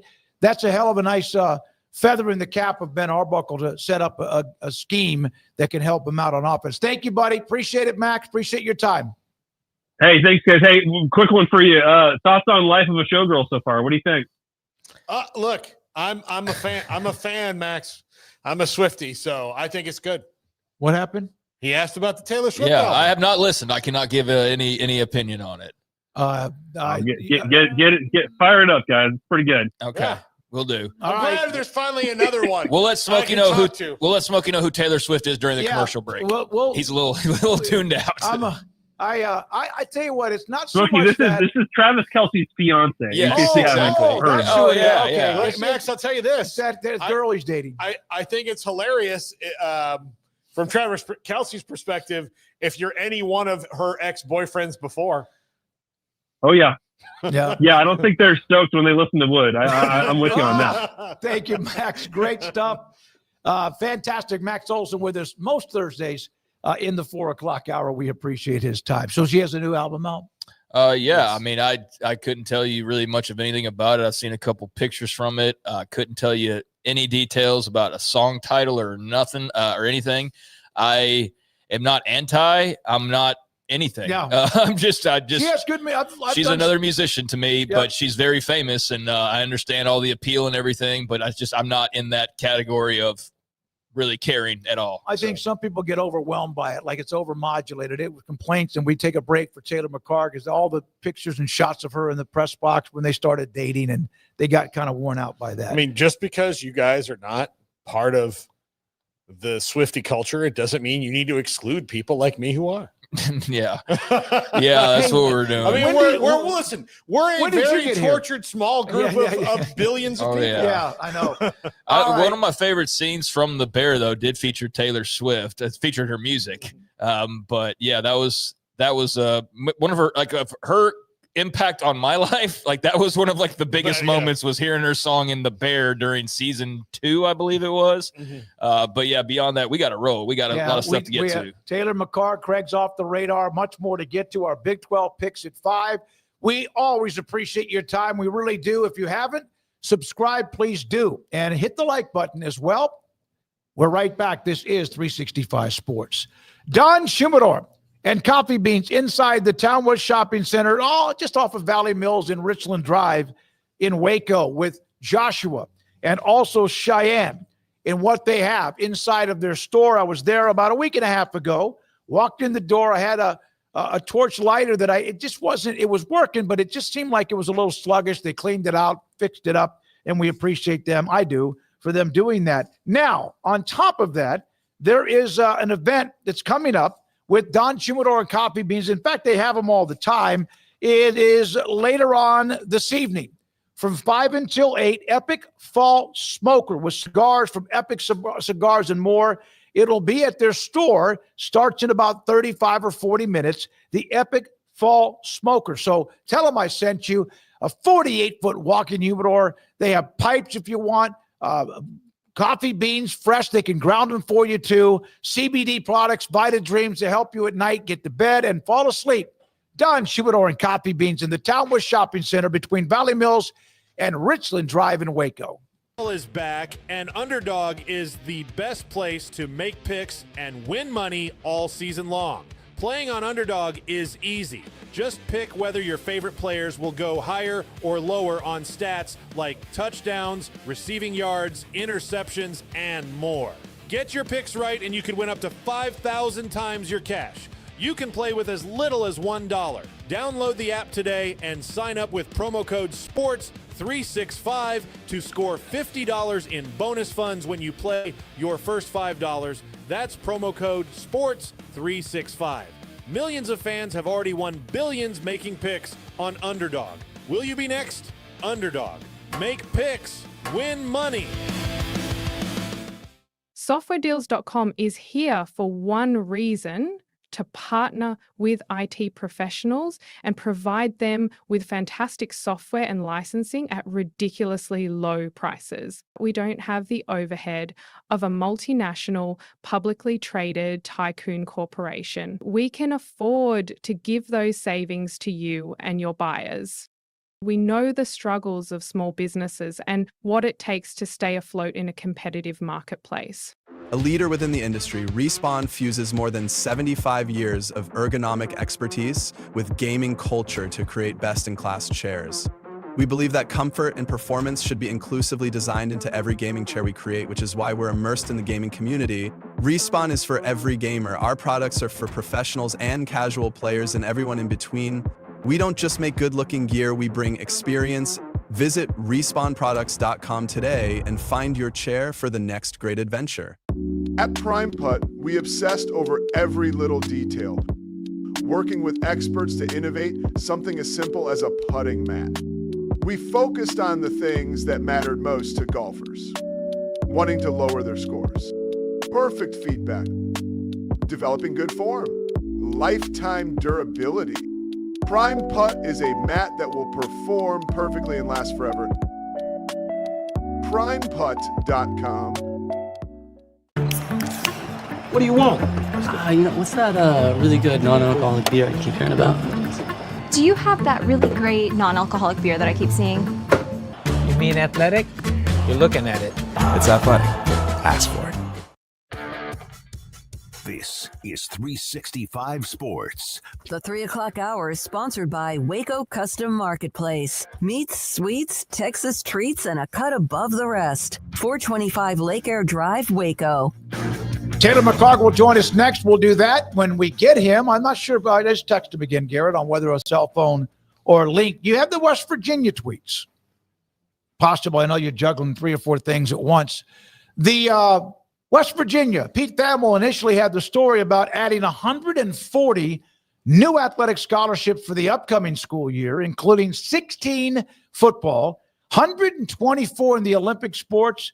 The Board of Governors, we reported this back about a month ago, among the top funded schools now in the Big 12, they added money to the pockets. These scholarships, Ren Baker, will be a huge boost to our programs. Grateful for our donors, etc. Leadership of Michael Benson, and we will build something special together. Let's go. So West Virginia's got more to work with. That's a big deal. I mean, that's as they laid out in there, going from 260 scholarships to 400. So you got 140 athletes that are going to get some type of scholarship. That's a massive deal. Going back to what we talked about at the very beginning of, I said, hey, support sports. Like, it's important, even if they're not all going pro. Like, support it. And so 18 varsity sports will be affected. I think that's incredible news for West Virginia and Ren Baker, and a great step forward for that athletics program. We're now joined by Taylor McCarg, ESPN and CBS. He has a game tonight in the hotel room, got the tie, looking good. Thank you very much. I know you got a lot going on today. Do you have one game this week, or is it a Thursday, Saturday double dip? I got another Thursday, Saturday double dip. We got Jacksonville State and Sam Houston tonight, and then more Mountain West on Saturday. We've got San Diego State at Nevada Saturday night. I had to pause and think there for a second. These last couple of weeks have been insane, but another fun weekend of football coming up. Taylor, I'm sorry, Paul, but you are with both ESPN and CBS. Is it usually one or both network? How does that work out? Yeah, this year I'm really almost all CBS at this point. I've done a couple early in the year with ESPN when I was open, but majority of my work this year will be with CBS. These are both CBS. So these midweek CUSA games, I'm back here for UTEP and Sam Houston on a Wednesday night, and then we've got a Louisiana Tech in a couple weeks on a Tuesday night. So that CUSA package, it's the same thing that the MAC does in November, right? Just getting on linear television, and so they do it earlier in the week, Tuesday, Wednesday, Thursday game, and so it'll be interesting. Sam Houston is not playing any of their games on campus because they're redoing their facility. So all Sam Houston, quote unquote, home games are at Shell Stadium where the Houston Dynamo play. Taylor, this week there's a couple interesting ones. Ohio State plays Illinois, and Illinois, when they're not playing a team Indiana just stroked them. Then they had a really back and forth win against USC. I don't really know what to make of them, and I would tend to think that Ohio State has a genuinely huge athletic advantage against them that's going to be difficult for them to overcome. I think that's in the trenches. That's probably right. I think we saw that a couple weeks ago with Illinois against Indiana, where they didn't match up nearly as well on the offensive and defensive lines. I think Ohio State, what I'm looking forward to in this game is an opportunity for Ohio State to be tested again really for the first time since Texas. I think they have, a week ago, they did what they were supposed to against Minnesota, but they dominated Minnesota. It'll be interesting to see early kick, right? Big noon kickoff, having to get up, it'll be 11 a.m. Central. What do they look like on the road? I think this is probably the toughest road game for them so far this season. But you're exactly right. I think for the offensive and defensive lines perspective, Ohio State's going to have the advantage in the trenches, and I agree with you. I think they win this game. I think they probably win this game by multiple scores. Taylor, how did you unpack Cincinnati's absolute first half demolition of Iowa State and subsequently a win at the end that looked a lot closer than it actually was? Yeah, I think Brendan Sorsby looked a lot better in that game than he did against Nebraska going all the way back to week 1. I think, Iowa State, their corners being banged up on the outside. It's a 3-3-5 defense where they like to keep everything in front. It's a really good pass defense. And so with the corners being out, they played a lot of soft coverage, and it opened up a number of opportunities for Cincinnati to run the football, and they took advantage of that. They ran the ball extremely well. And I think, you look fast forward this week, they're on the road. Iowa State is at Colorado, and that's a skinny line. It's like a 1.5 favorite that Iowa State, last time I looked. And people look at that and say, man, why is that? This should be an Iowa State team that you would think would be favored by 10 plus points. But I think Colorado, the thing that they do well on the offensive side right now is run the football. And if Iowa State can't solve for that, it's going to be a challenge. For Cincinnati, you think back to the win that they had against Kansas, having to claw their way back. That was a huge win for them on the road against the Kansas team that I think is a pretty good team. Kansas' only losses are Missouri, who's ranked, and Cincinnati, who's ranked. So Cincinnati kind of playing their way into that top echelon of teams in the Big 12. It feels like the Big 12 right now, it's Texas Tech, and then there's this group of 4 or 5 teams right behind them. They're kind of in that next tier, and Cincinnati has played their way into that group. That, redo of Pac-12 After Dark, Big 12 style, Arizona State at Utah, it should be a doozy this week. I think both those teams, and they're different enough to where that one's going to be a tough one to figure out. Yeah, I'm really fascinated. We talked about Inside the 12, our show this week. We talked about and kind of broke this down. Utah plays a ton of man defense, and against Sam Leavitt and Arizona State with Tyson on the outside, their top target, who I think's top 2 or 3 receivers in the country. Do they change up their scheme at all? Because number one, I think Tyson, they get Moss back as well, who's been injured for most of this season. So their second target for Arizona State is back on the offensive side. If they play a ton of man, you open up the opportunities for downfield shots if they can convert 1 or 2. And also, Sam Leavitt is a phenomenal athlete. We know that against man defense, if he breaks contain and your DBs have backs to the quarterback, that's where those big chunk plays in the run game come from. So look, this is on opposite of our game Saturday night. So this will be one that, kind of have the iPad over in the corner and kind of try to keep an eye on what's going on in that game. Cause this will be of the games this weekend that are fantastic. Red River shootout among them. Ohio State, we talked about. This one, I think, is the most under the radar game that has big implications for the Big 12 and down the line in the college football playoff.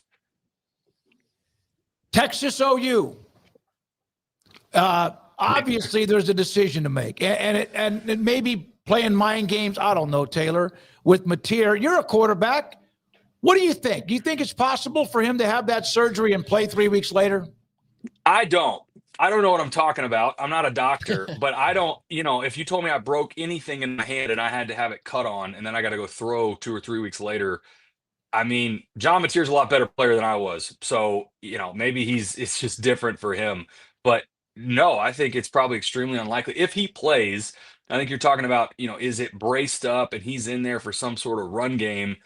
I don't know. It's interesting. I think OU fans are just as surprised as Texas fans are that Texas is favored in this game. It's a tight line right now, assuming Mateer plays. That line jumps up to almost a touchdown for Texas if Mateer doesn't play. And so, look, Texas has their backs against the wall. They have not looked good against the 2 teams, Ohio State and Florida, that have really good defensive fronts. They have not looked good against those teams. And obviously they got the 2 losses, but they got pushed around. Offensive line play has been dragged all week. Here's your opportunity in a rivalry game. If you can't show up and challenge in this game, then, for Texas, we're talking about a long season in the back half of the season and them just trying to get to a bowl with some of the challenges that they still have if they can't get a win over OU this week. Go ahead. Go ahead. How encouraging was it to see DJ Lagway play the way that he did last weekend? He looked more free, didn't he? I mean, it was, I don't know that their commitment to running the football, I thought, was number one, it was impressive, and number two, on the other side again for Texas, that was surprising. They got pushed around quite a bit, but that was by far the best that DJ had played this year. It looked like the version of DJ that we saw in the back half of last year. And this is, it's the same for every quarterback. You run the football well, it sets up everything else, and it gives you a lot of confidence. And he played with a lot of confidence. And now it's the same thing for Florida fans, where a year ago they're calling for Napier's job, and then it gets to this year, they start out slow, they lose to South Florida, same thing. Then they beat Texas, and now it's, well, maybe we don't want to get rid of our guy. And so I don't know. Florida, I think, will be in limbo again through the next couple of weeks. We'll see how that progresses for them. But for DJ Lagway, that was, I thought, by far his best performance so far this season. Taylor, that's what I was going to ask you, is explain like what's really going on, like, or what can be going on in a locker room like that, where it seems like they do have love for Coach Napier. He's done well recruiting when you look at the rankings, and then when you look at the way that their defense plays, the way that their offensive line plays, Jaden Baugh, Dallas Wilson, DJ Lagway, a lot of coaches would love to just trade rosters with him straight up and down. Like, no questions asked, I'll trade rosters with you. Is it just that he hasn't been able to get out of his own way with the play calling and the game management at Florida? Maybe. Going back to the South Florida game, what was most surprising to me in that game was the lack of physicality for Florida. If you look at how they pushed around, especially on the defensive front against Texas, they did such a good job making life uncomfortable for Arch Manning, and Texas ran the ball for under 100 yards against Florida. That version of that defense and the effort that we saw in the physicality wasn't really there against South Florida. And the downfield passing attack, it looked like this was the first game this season that Florida said, and Napier said, we're going to be a run-first team. We're going to stay ahead of the sticks. We're going to get this thing to third and short opportunities. We're not going to fall behind the chains and let Texas pin their ears back and come after us. And the number one thing that you said a second ago that has stood out for me for the last couple seasons, these kids play hard for Billy Napier, and we see it all the time, especially in the portal era. You can spot a team a mile away when their guys quit and they're out on their head coach internally, and you can just feel the wind's out of their sails. That's not been the case. It wasn't the case last year for Billy Napier. It's not the case this year. In a slow start, they come out and they bring the fight to Texas. So if you're a Florida fan, obviously there's a lot that you're encouraged by there. The downside, go look at Florida's schedule the rest of the way. And we talked about it coming into the season. It's the toughest schedule in the SEC this year. So great that you got to win over Texas. Now you got to do it for another 6 weeks. There was another Saturday night Big 12 game, and as you mentioned, Inside the Big 12, check that out with Taylor and company. And I love the effort that people are putting forth on covering the Big 12 this year, and you're a big part of that. But it's noticeable for those who have followed the league for a long time. But how much of a chance do you give Arizona at home against BYU on Saturday night? 2.5 points favorites are the Cougs rolling in there. Been very impressed with Bear Bachmeier, and they're just solid all around. But how much of a fit do you think the Wildcats can potentially give them on Saturday? Yeah, 100% give them a shot to win this game. I don't think there's any question Arizona could pull. And, you say spoiler, like you just mentioned, they're inside of a field goal dogs in this game, and they're at home. I think BYU's done such a good job of protecting Bear Bachmeier in the first part of the season with play calling and design. And he had some opportunities a week ago where they hit some shot plays, and I thought it was his best downfield passing so far this season. He also had some turnovers, had a fumble get away from him, threw a pick on a screen where he should be able to recognize you got to just throw that one in the dirt. So he had some freshman mistakes in there. If you can force some of that against Bear Bachmeier, get them into obvious passing downs, which I think Arizona is capable of doing, Arizona could 100% win this game. There's no question in my mind. They have the potential to win this game. This is not some David and Goliath game. BYU on the other side, I'll say it again, they've done such a good job playing complementary football in all three phases. They don't beat themselves in special teams. They don't have a ton of penalties. Their defense is extremely physical. And when you have a freshman quarterback, you got to do all those things, because right now, if you had Jake Retzlaff, you're probably a different version of yourself on offense. Bear Bachmeier is not Jake Retzlaff. He's a good player, but he's still a freshman. And they're not asking him to do a ton right now. A lot of it is simple 1 to 2 reads, and he's executing. He's doing a great job as a freshman right now in leading that offense. This is by far the biggest challenge that BYU's had so far this season. The only real road test they had was at East Carolina, Arizona is a much better team than East Carolina. Go kick some ass tonight, Taylor. Thanks for your time, buddy. And Saturday, too. We always appreciate your time. Awesome. Thank you, guys. Thank you. Jacksonville State, Sam Houston State. That game is in Houston at Shell Energy Stadium. Taylor McCarg, mainly now with the CBS, but occasionally with ESPN with us on. Well, it kind of depends on his schedule. We appreciate him doing that before broadcast tonight. Yeah, I mean, he could definitely have passed, but kudos to Taylor for jumping on with us and giving us some of his insight. Always fun to talk quarterbacks, especially with him. But now with his focus on the Big 12 as part of his job, it's good to dive into some of those games a bit deeper than you'd probably hear. And I mean, there's definitely national talk about BYU, of course, and Arizona State and Utah, but just on a little bit of a deeper level. So good to have him. And I mean it, like, there's been a concerted effort by the league itself to try to branch out and create its own promotion in some cases, whether it's the Turner partnerships or whatever. And so cool to see that Taylor got looped into that, and really value his insight. And I think it's been noticeable as somebody who's watched this league for 10 plus years. It's been noticeable the effort they're trying to put into creating conversation and not just, hey, pay attention to us. It's like, we're going to make you pay attention to us in some ways. It's not being reactive. It's being proactive. Yeah, exactly. Which the Big 12 has been terrible at. Clark Williams has done a great job in that role. And you're right. And it's good to have. And TNT has done a really, like, they actually care. It's like, they're not the Big 12 network. They don't have really one of those. They have the radio with Ari and Wesleyan, but they're very close, probably more so than the other networks that carry their games. When we come back, Craig Smoak, Off the Radar. We do appreciate you. Hey, by the way, if in fact you're in the area and you do love basketball, tomorrow at 4 at the Foster Pavilion, Scott Drew against his brother Bryce of Grand Canyon will have an exhibition game at 4. This is 365 Sports. Specialty Pizzas, Marco's Pizza. Bob Mock, he is the owner of 5 stores in the Waco area, fastest growing pizza brand in America.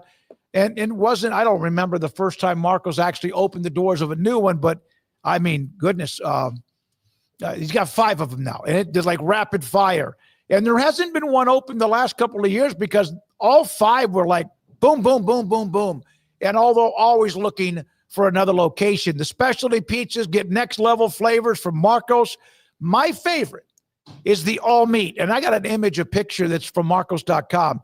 It is a little bit of a thicker crust than I like. For some reason, I'm not a big thick crust guy or the old just standard crust. I like the thin crust. I don't know why I always do, but good Lord, look at the meat on there. Pepperoni, Italian sausage.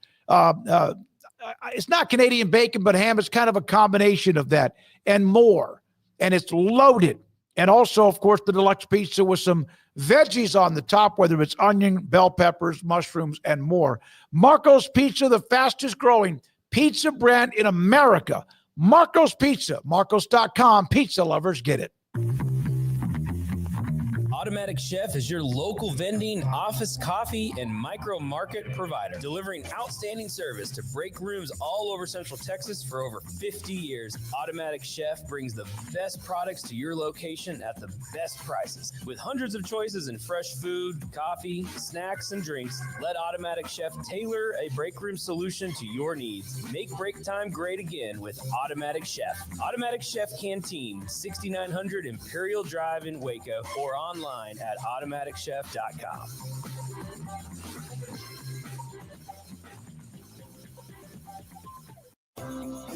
Ideal MRI is a small family business right here in Central Texas. We're open to support you while lowering the cost of healthcare bills. When you need an MRI, ask your doctor for an Ideal MRI. Visit us at idealmri.com or call us at 833-IDEAL-MRI.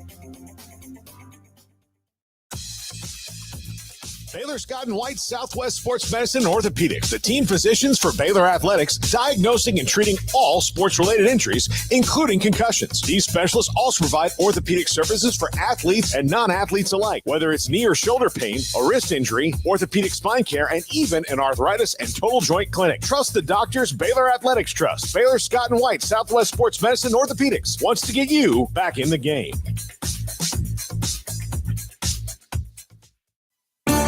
There are 26 letters in the alphabet, over 600,000 words in the dictionary, and just 3 of them said together can change everything. Let's order pizza. Those 3 words lead to dough made from scratch and 3 fresh signature cheeses that blanket golden crust in a heavenly melt on Marco's Pizza that'll blow your mind. So visit marcos.com to order and stop by Marco's Pizza in Belmead, China Spring, Woodway, and in Robinson. Marco's. Pizza lovers get it. With so many companies and policies out there, it gets so confusing shopping for insurance, and I never know if I'm getting the policy that's right for me. Luckily, I met the team at the Niche Group Insurance Agency. With the Niche Group, you can go to one company and get access to coverage options from many insurance carriers, and you get to speak to a real person about your specific coverage needs. With the Niche Group, I know I'm getting the right coverage at the right price. If you need insurance, talk to the experts at the Niche Group at 1-800-258-8302. No car payments for 90 days when you bring your auto loan home to Genco. Get 4.79% for 48 months and make no payments until 2026. Plus, get entered to win 3 months of no car payments. Bring your auto loan home to Genco. Lower your interest rate, save money, and no payments until 2026. Special is subject to credit approval and membership eligibility. Visit GencoFCU.org. Member NCUA. This is Craig Smoak's Off the Radar, presented by Alliance Bank. They take pride in making banking easy. AllianceBankTexas.com. Welcome back, 365 Sports. Time to take a look at a grab bag of stories here and Off the Radar, and still got Big 12 picks to come, so we'll try to keep it on time here with a lot of things to cover, but mostly the things to cover, guys, are honestly like just the schedule tonight in sports is insane. There's like 20 different things you can watch tonight if you Not so the Yankees. choose to. But yeah, thanks for killing that lead in. But we'll get to baseball, I guess, in a second. I did want to make mention this was not in our top of the show stuff, as I'll now pivot away from the Yankees loss. Just kidding. But this was from, I saw this on On3 and a couple of different places, but LSU letting it be known, jersey patches are on the way. I don't know if you guys saw that, but LSU letting it be known that they've got jersey patch deals already in place. They're just now awaiting NCAA approval. They've signed a multi-million-dollar deal with an unnamed company, and that's all before getting any approval. So they are ready to just, like, as soon as it gets, yes, okay, bang, we're instituting this. LSU Deputy AD and Chief Revenue Officer Clay Harris told Front Office Sports, "We have signed an agreement. We've mapped it out. It'll be on all of our uniforms, every sport. College teams are obviously currently prohibited, but again, that's why they're awaiting clearance. But you can best believe that LSU is not the only school that knows what they could be instituting as early as August 1st of next year, when if they do approve the rule change, it would go into effect then. So just in time for next football season and the next wave of fall sports. LSU says they're very confident the measure will be approved, which is why they've been working on jersey patch sponsors for the past 12 months. And so, man, I think it'll all be in the execution, boys. But the more I watch the MLB playoffs, as we'll get to, the more I hate this. I know it's inevitable. I actually can be understanding of it to some degree. I've talked about how the NBA can do some of theirs to where it's not like in your face, whereas with baseball, it does feel like they cut like just a big old square and just like slapped it on an arm, and it's like the stickers on each side of the batting helmet, like that drives me absolutely insane. What is Strauss? Strauss that's on the side of the Yankees. Is a workwear company. Okay. Well, Paul just contributed to them getting the return on their investment because now their Google searches have gone up. So everybody's asking the same thing. What the hell is Strauss? Yeah. And so they've probably had Google searches go up 300% in the last month alone as the playoffs have been ongoing. Yeah, because people are like, what is that? And then here's the thing. They should kind of advertise it better, because the helmet thing is kind of brilliant because it's workwear. It's like, you know, Dickies and stuff. Yeah, but I just don't like it look like an NFL helmet, like a cheap NFL helmet with logos on either side. So LSU says that they think it'll take time for schools to move on this. But he, again, would not relay who they've signed with, but that the Tigers deal and their estimation could rival some of the top pro sports teams. Now, Front Office Sports did point out that the biggest franchises, the Knicks, the Yankees, the Lakers. And you know what's also weird to say nowadays? The Warriors as like the biggest franchises. They were never that growing up. And then the Curry years obviously have changed to where they're now mentioned with the Yankees and the Lakers. And it's just, I just find that very incredible. But those teams have signed deals when it comes to jersey patches between $20 and $30 million every year. Now, the expectation is not that that will be the case with LSU, and it'll probably fall closer to under $10 million. But LSU, letting it be known, they're ready to go, and they will be rolling them out as soon as they get final approval. So the devil will be in the details, but somebody will take it farther than others, and it's like, how far do we go with this? But you look around, and is the NFL the only one untouched at this point? As far as like corporate sponsorships all over the uniforms? I mean, NBA's got it.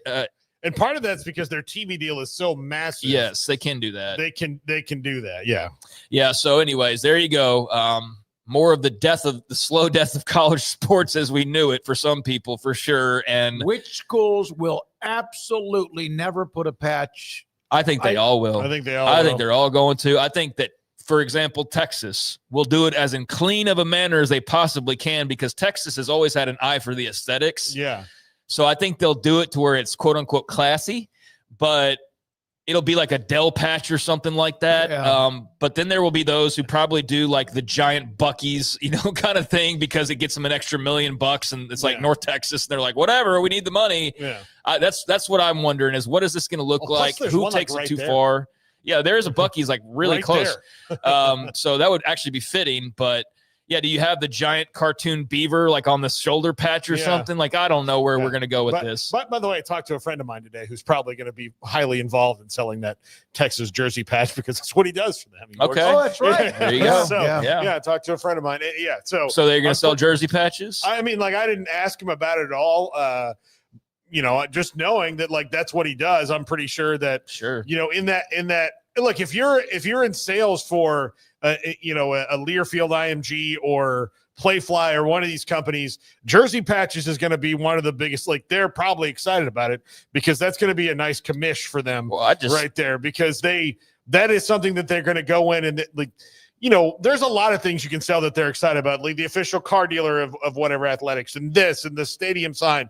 But man, that jersey patch is going to be something they can walk into a company and go, we would like to sell you the jersey patch, and this is how much we are asking for it, and not have to worry about them going, well, for a jersey patch, they'll know. No, yeah. Every time that anybody, much less Arch Manning's on television, there will be the Dell logo or something like that. So that's all coming, and LSU's leading the way. They've already signed their deal. They're just waiting approval. So sorry for the traditionalists out there. Don't love it, but I get it. So, all right. Elsewhere, like I said, it's a loaded night tonight when it comes to football and baseball. So where to begin? I guess let's start with baseball. Yankees eliminated by the Blue Jays. Really? I didn't know that. As we talked about at the start of the show, Toronto wins that series 3-1. Now today, coming up in about 20 minutes, if I'm doing my math correctly, we'll have Phillies and Dodgers in LA. Dodgers looking to close that out. They're up 2-1. This is best of 5. So Dodgers with a win would advance and become the second team to do so. And then later on tonight, you've got the Brewers and the Cubbies in Chicago. That is an 8:08 first pitch Central Time, always Central on this show. Brewers looking to close it out on the road as they are up 2-1. So a couple of potential eliminations tonight, or a couple series that will now be tied up and go to elimination games here in a couple of days. Any feel on Dodgers, Phillies, or Brewers, Cubs? Well, or Yankees getting eliminated for that matter. The Yankees really need to address their lineup around Aaron Judge, because like they hit on some, like Trent Grisham had a career year this year, but their infield, man, like Jazz Chisholm, I would keep Jazz Chisholm. He's also a perfect Yankee Stadium player, so I'd keep Jazz Chisholm. But outside of that, like there's nobody on that roster. Are you laughing at the name Jazz Chisholm? I thought Butch Henry entered the studio there for a second. No, I'm just kidding. Yeah. Inside joke. No, but so yeah, I'd keep Jazz. But outside of that, like there's nobody on that roster Austin Wells is a good catcher for them. He handles the pitching staff well. Their pitching staff is built out well, but it's kind of like, please get on base in and around Aaron Judge and let's see what happens. Because Giancarlo Stanton is a one-trick pony, and they've just got to get better around it. I think that's their big problem, is that everything is like, please, Aaron Judge, be Superman. Well, and he can't be every single night, even though he was fantastic. Pretty close to it. Yeah. They're done. Goodbye. And I can now. They're not like with the Cowboys being out of the playoffs or missing the playoffs, but that's one of those. I don't hate the Yankees. I never have hated them, but man, it's kind of nice that a lot of other teams now get the attention. I certainly don't feel good about them. No, I hate them. I have no problem saying it. But I mean, it's I think most people. I mean, it's very split, but there's definitely a love and hate there. So if you hate them, then they're out and they're done. And the Blue Jays took care of that for you. So the Blue Jays now await the winner of tomorrow night's Game 5, winner take all, Detroit at Seattle, as the Tigers have forced a Game 5. So we'll know who the Blue Jays will face in the ALCS as soon as tomorrow night. And if it's not the Mariners, man, then boy, oh boy, what a massive disappointment that will be for the city of Seattle. Home game as well. So that ought to be a hell of a matchup. But tonight the NLDS continues on with a pair of Game 4s. So we got to move here. I think we really wanted to see Philly push this. Tyler Glasnow pitches tonight for the Dodgers and Christopher Sanchez. So that's a pretty even matchup. I think the Cubs have a good shot to win at home again, and obviously they need to. But I think the Mariners close it out tomorrow. I hope for their sake that they do, although part of me as an AL West guy is like, no, I don't want you to have a World Series, But then again, I kind of have a little bit of a soft spot for them, so we'll see how that goes. How far was the home run that Schwarber hit last night? Like 800 feet or so. It was a monster shot against the Dodgers. Landed in Delaware. Yeah. He's a badass. I mean, he's one of the greatest home run hitters we've ever seen, and so he will need some of that tonight as they try to stay alive here, starting up in about 20 minutes from now. A couple things did not have, and going back to this at the beginning, we kind of started talking college football and sponsorships. I would normally start off with the television ratings, but there weren't full television ratings this week for some reason. I'm not sure why, but normally there's a couple sites that I go to that have like the full listing of the top 10 to 20 games and their college football ratings. And I'll try to do one more quick search as we're sitting right here on live show to see if that's been updated at all here. And I don't think that it has, but there were a few TV ratings that were released. The top games from last week, Vandy and Alabama looked like the biggest game of the week with 6.4 million viewers on ABC. So a nice, healthy number. I don't know what Vandy's record ratings are. If I would have had more time to think about it, I would have dove into that, but I'd imagine that's got to be up there. Miami at FSU, close second, 6 million, also on ABC. And then Wisconsin at Michigan, 4.6 million. There's that Michigan, always going to have at least a couple million watching them, but 4.6 million for another nail in Luke Fickell's coffin. So there you go. Those were the top 3 games, all healthy numbers, but nobody getting to like that double-digit crazy, type of games that we've had sporadically throughout the season. Yeah, it says here in a note that Vanderbilt's audience against Alabama was the largest they've had in years. I would think so, yeah. I mean, 6 million or 6.4 million, the number one game on television. So, yeah, Vandy Bama takes the crown. But, man, ABC, I mean, I know they spin a lot, so you don't know how much return they're getting, but it seems like they're getting a pretty healthy return on investment with this SEC package. Oh, yeah. Also paired with the Big 12, the ACC, the other options they have. So they take home both gold and silver if you're doing that sort of a competition, while Fox gets the bronze there with Wisconsin, Michigan. I think we got some pretty good games this weekend that should pop some nice numbers, although the Ohio State versus Texas's and the OU versus Michigan. 16 or 18? It was like, it was a silly number. Meanwhile, I don't even talk about the NFL ratings because when you talk about them in light of the college football ratings, it makes them pale so far in comparison. For just like Browns Chargers gets like 30 million viewers and not quite, but it seems that way. So there you go with that. By the way, an announcement that the Heisman Trophy ceremony will be moving to ABC this year for the first time. It will not be just strictly on ESPN. So they're making that change as well. And it was put out there today. All right. So that'll be coming your way in December, obviously. Later on tonight in college football, got 4 games. As we've now gotten to the portion of the schedule, I think you mentioned this the other day, where there's games basically every night. We had a couple games last night. And now this evening, you've got La Tech at Kennesaw State coming up at 6 o'clock on ESPNU. East Carolina's at Tulane at 6:30 on ESPN. Jack State at Sam Houston, the game Taylor McCarg will be a part of over on CBS Sports Network at 7. And then Southern Miss at Georgia Southern also at 7 over on ESPN2. And 3 of the 4 road teams favored here. La Tech over Kennesaw State, Jack State over Sam Houston, and Southern Miss over Georgia Southern, while Tulane favored at home by nearly a touchdown over a feisty ECU Pirates squad. And that leads us into the final note here, which is another option for your viewing pleasure. You've got Dodgers Phillies starting here in 10 minutes. 15 minutes. You've got Brewers Cubs later on tonight. You got the 4 college football games I just ran down. I know there's other things going on, NHL, WNBA, all that jazz, but also tonight the NFL Amazon game of the week, Eagles and Giants, 7:15 kickoff on Prime Video. That'll be 18 million or 20 million or so, right? For a 4-1 team against a 1-4 team. It's streaming though, right? Yeah, it is. So who doesn't have Amazon at this point? Yeah, that's true. Let's see if AJ Brown and Jalen Hurts are buddies again.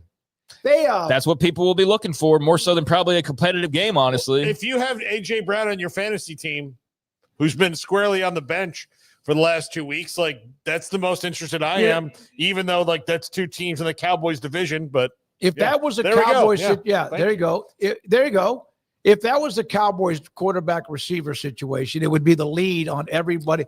And but Philadelphia's been playing with their food. That was bound to happen. They get out to a nice lead, and then they kind of get bored, and next thing you know, they're holding on for dear life. Well, I won't advocate for watching more ESPN because I'm well past that stage myself. I watch games. I watch some commentary. I watched a guy on there apologize for like the 3rd time in the last month over something else he said today. Yeah. So I just can kind of do away with it for a while. But, I think I think you might not be watching enough to know that it is a top story. It is very much. It's not maybe Jalen Hurts. Oh yeah. I'm not completely clueless. I am partially clueless. Right. But I don't think at this point the Cowboys have so much more cachet than the Eagles do. The Eagles have won a couple Super Bowls here recently, so that's as hot of a topic as other than Cowboys and Chiefs probably. Here's the difference: the Cowboys, if they had a diva wide receiver, they would throw him the first 4 passes of the game. Well, he would be doing crunches in his driveway and doing all that kind of stupid, nonsensical stuff. And like when the guy did crunches in his driveway, the Eagles sent him away. Exactly. Remember, that was like, no, they're done with them. That's just kind of shows you the difference. But I do remember like when they couldn't get Dez the ball early, and they were like, get Dez the ball, get Dez the ball, get Dez the ball. And Dez was a lot more mature about it than T.O. was, but it was still like one of those frustrating things. Imagine Dez was more mature than you were. But Dez was more mature about it. But it did come down to like, that was maybe when the Cowboys realized, like, hey, maybe Jason Garrett shouldn't call the plays because he hasn't figured out how to get 88 the ball enough. Do you care at all? I mean, and I don't mean like care at all. Like I'll have it on. I'll be flipping it between various other things. But do you have any feel at all tonight or care about Eagles Giants, like in a particular, like a fantasy way or a divisional way? No, I have tons of fantasy players, throughout the 3 teams that I'm on. So I will. And plus, I will say this as even though as a Cowboys fan, I hate the Eagles. I'd like to watch them. I like to watch them too, man. I like to watch them too. I hate everything about them. I hate the Eagles. I hate their fans. I hate all of it.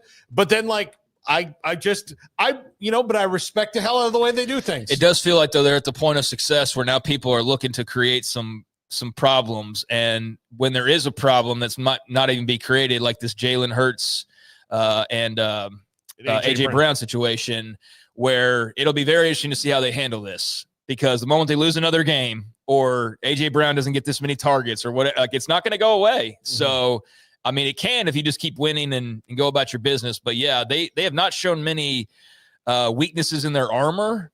And it feels like now they're starting to get to the level of success where people are trying to figure out some weaknesses or embellish those weaknesses or just drill down on those weaknesses. And right now there is something to be said about Hurts and AJ Brown and whatever's going on there. So we'll see tonight they'll probably connect for like 3 TDs and 200 yards receiving or something, shut everybody up. But we'll see for ourselves. There's a few things off the radar. All right, one other Vanderbilt note. How many did they have watch? 6 million? 6.4. Last year, their game with Georgia Tech was 4.05 million. And a little bit after that, it was a Tennessee Vanderbilt, which is, of course, Tennessee schools, was 3.61 million. So that's respectable. Nice but yeah, jump. it felt like 6.4 was probably one of their higher ones in a while, if not in a really long while. So it sounds like it was. And that's playing Alabama, but that's also having a quarterback and a team that people want to watch. And Vanderbilt has that right now. Yeah, they're a really good watch. And we're not done. When we come back, it is time for us, because we're never wrong. The Big 12 picks for the weekend, we'll do that. Garrett Ross and Andrew Valade running the mothership, and this is 365 Sports. Automatic Chef is your local. Hi, I'm Dana Hassel, President and CEO of American Bank. Waco is a great place for business, and for more than 70 years, American Bank has been the bank for business. We continue to invest in our growing community with state-of-the-art branches conveniently located to serve you within minutes. Our experienced bankers, lenders, and decision makers work directly with business owners like you every day, providing tailored solutions, timely answers, and local insights face-to-face. Schedule a meeting with one of our bankers today and find out what makes American Bank the bank for your business. Member FDIC. When we moved to Texas, we were like fish out of water. We didn't know anyone in our neighborhood until our Texas Farm Bureau insurance agent came to the house. She was so helpful and reassuring, a friendly face with that Texan hospitality I'd heard about. When we purchased a Texas Farm Bureau insurance policy, we knew we were making the right choice. We knew our family would be protected. Stop by and see our agents at one of our 3 McLennan County locations. Coverage and discounts are subject to qualifications and policy terms and may vary by situation.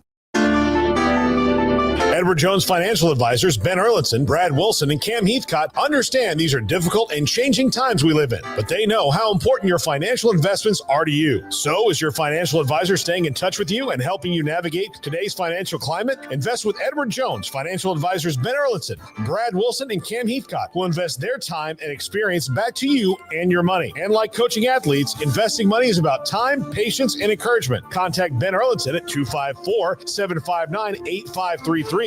Brad Wilson's location at 250 Sharon Drive in Woodway, and Cam Heathcott in Conroe. Edward Jones Financial Advisors, Ben Erlinson, Brad Wilson, and Cam Heathcott, proud sponsors of 365 Sports. Edward Jones, making sense of investing, member SIPC.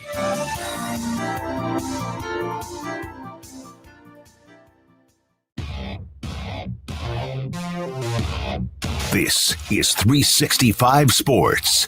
The 5 o'clock hour is sponsored by Edward Jones Investments with financial advisor Ben Erlinson, who'll navigate you through today's financial climate. Edward Jones, making sense of investing. Now here's David Smoak, Paul Catalina, and Craig Smoak. All right, here we go, this 5 o'clock hour. And we are set to pick the Big 12 games. Boy, this is going to test my vision. And 7 of them. All right. So, Paul, Craig, which one wants to go first? Because I'm the one that always follows it up with the right one. Well, yeah.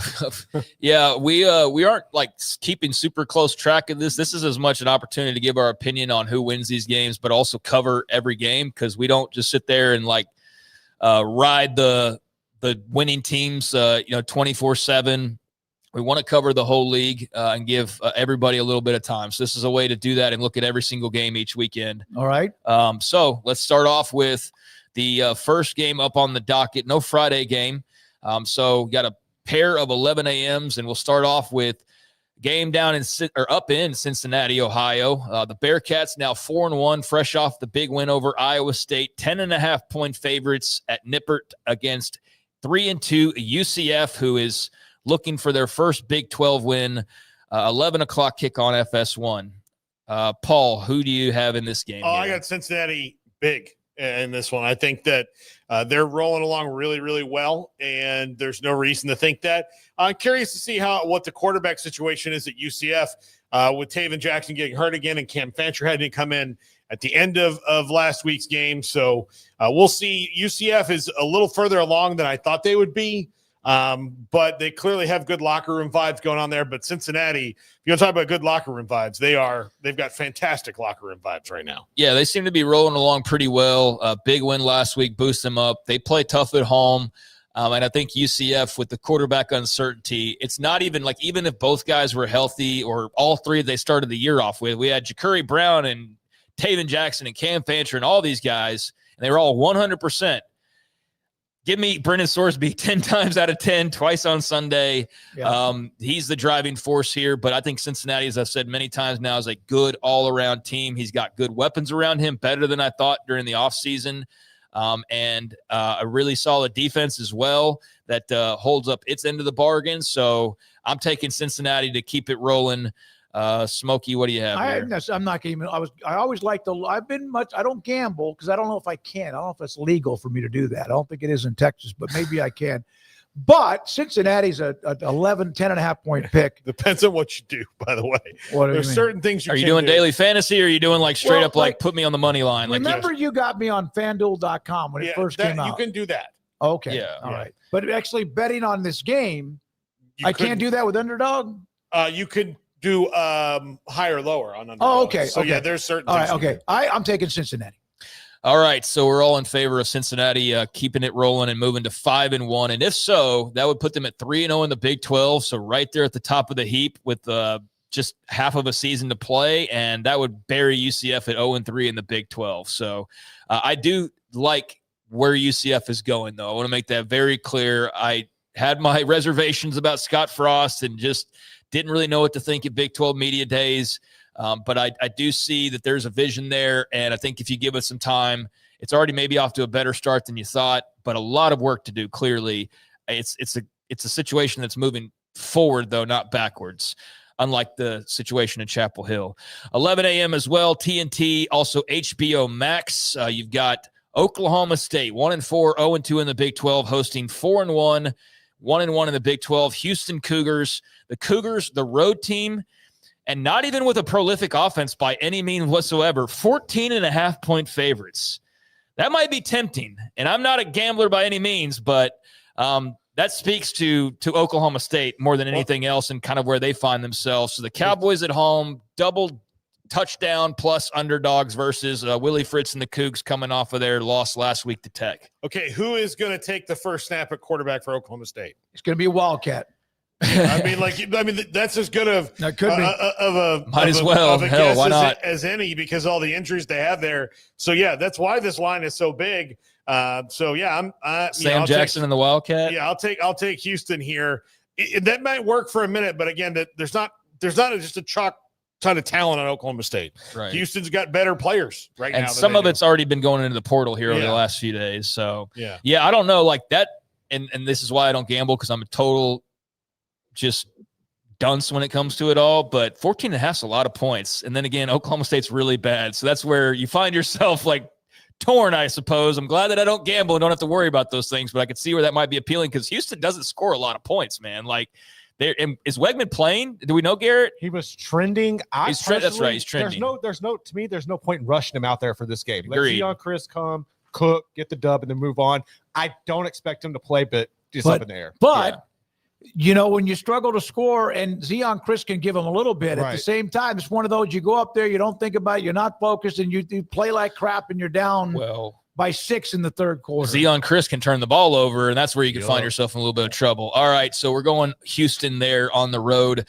2:30 ESPN, number 22 Iowa State, now 5-1, 2-1 in the league at Colorado, who is 2-4 overall and looking for their first Big 12 win. They are 1-3. Iowa State, the road team, 2.5 point favorites in Boulder. Yeah, that's a low number considering how much better they've been. Who was talking about that? Was it Taylor that was talking about that game? Yeah. And that probably just to do in large part to the cornerbacks and kickers issue right here. I'll still take Iowa State in this one. Well, I'll tell you this.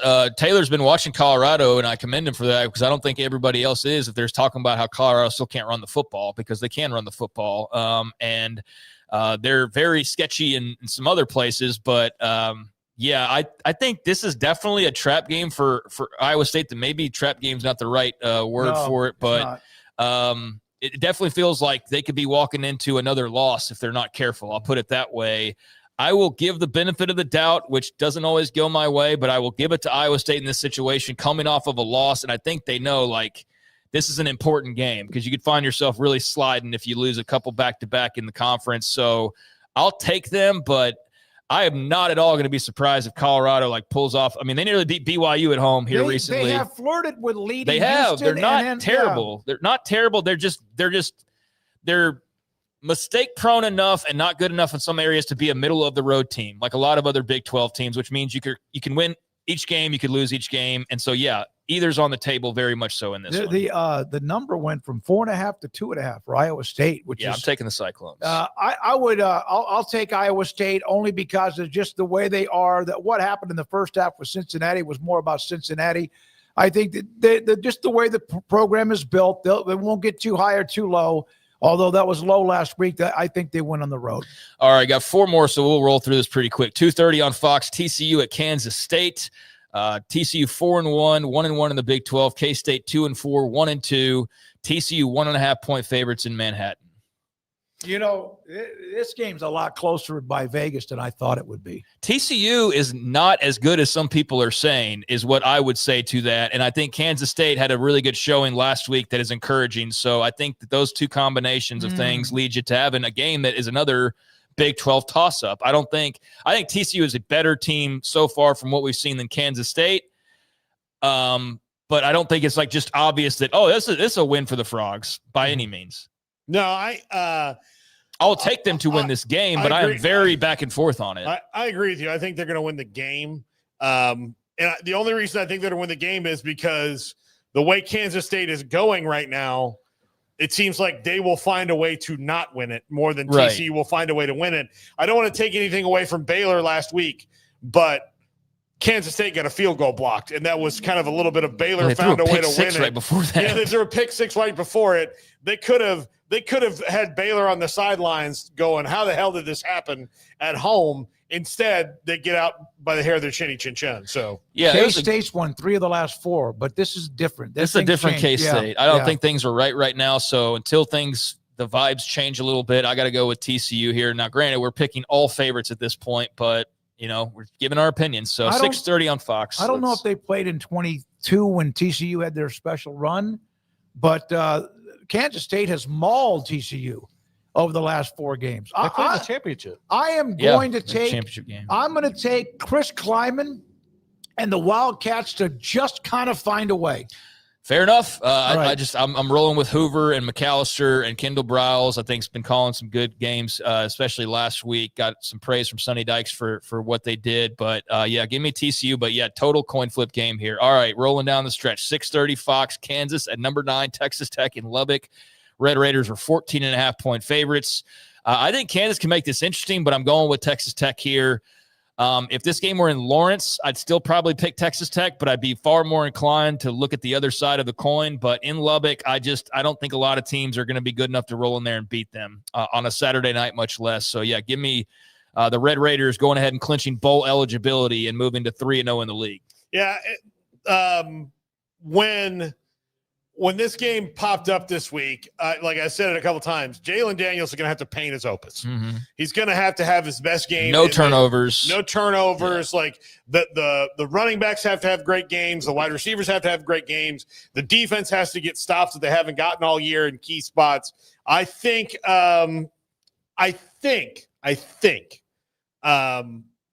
they'll keep it close for a while, but Kansas just seems to make mistakes in the worst spots. Yeah, they do. Yeah, and that's what'll get them against a team that is trending in the elite direction like Texas Tech is. Expect Kansas to play really well in the first half. Remember the game with Missouri, but just not have enough in the tank in the end. I think Kansas isn't. You're taking Tech. Okay.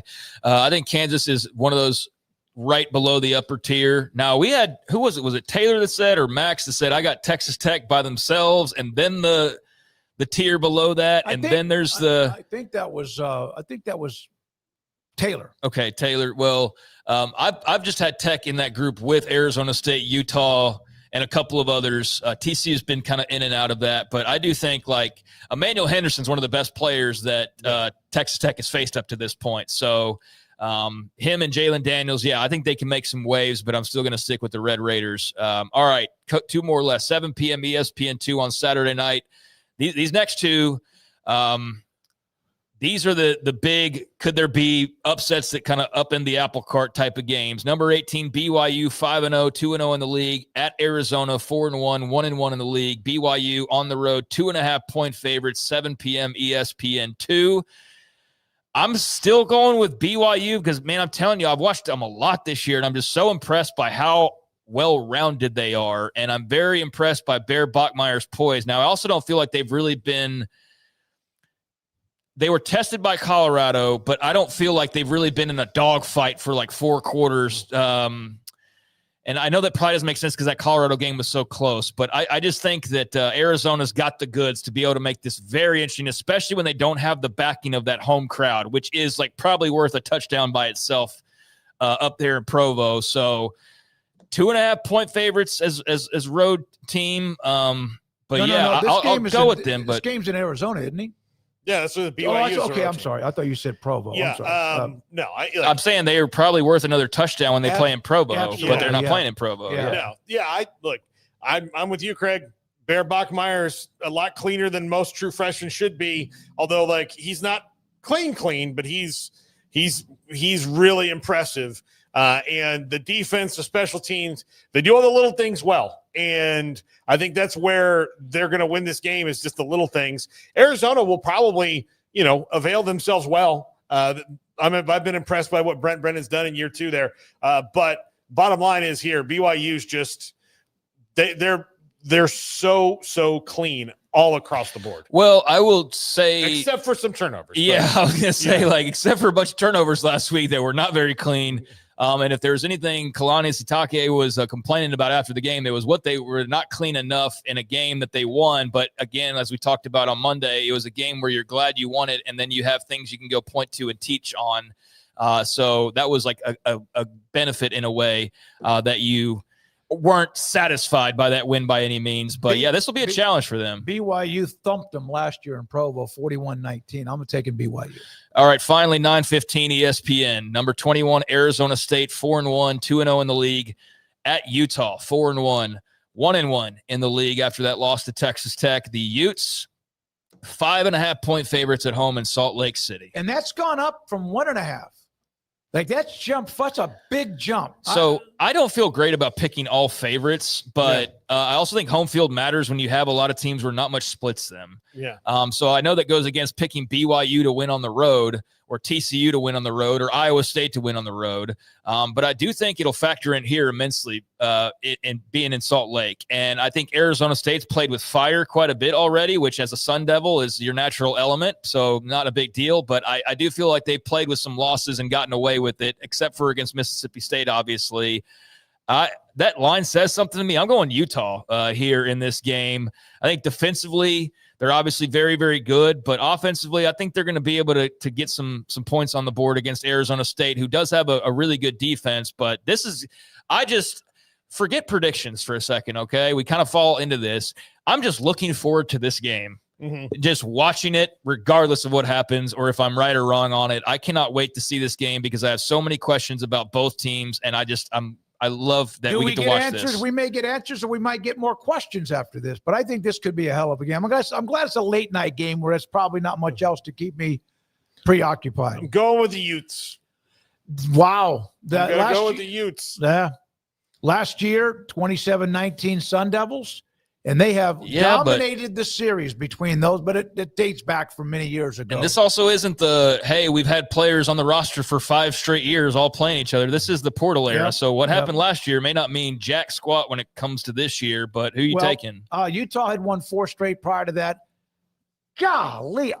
Be the outsider. Go pick the Sun Devils to win on the road. You know Go what? ahead. I'm going to pick the Sun Devils. My father, your grandfather, went to ASU to get his master's. All right, so there you go. Charlie Taylor played there. So we have one non-favorite pick, I think, amongst us that'll probably not turn out to be right, but just based on the way things are sitting today, definitely some big-time games that or some games with some big spreads that you think will maybe be just kind of writing on the wall, for example, Cincy UCF or Houston Oklahoma State. But, man, Iowa State, Colorado, TCU, K-State, BYU, Arizona, ASU, Utah. That's going to be pretty salty to see how those all shake out. So there's our Big 12 picks. And you want me to go ahead and wind it up here? We'll be back to start wrapping up the show, but we got to get into our sports carnival of sorts as we'll have Paul Catalina's. Wait, I thought we had a women's basketball awards preseason Big 12 media days with Paul. I'm kidding. Go ahead. I mean, he was tossing tossing to the break so cleanly, and you just took a dump on it. I couldn't help it because I knew you talked about Audie Crooks. Go ahead. I don't know who that is. Go ahead. I'm waiting for y'all to stop talking. Yeah. So as I was saying, we'll be back with more on 365 Sports. Doing something that will shake the big brand in the industry. I just couldn't help myself. It tasted so good. It smelled so good. I drink so much water now.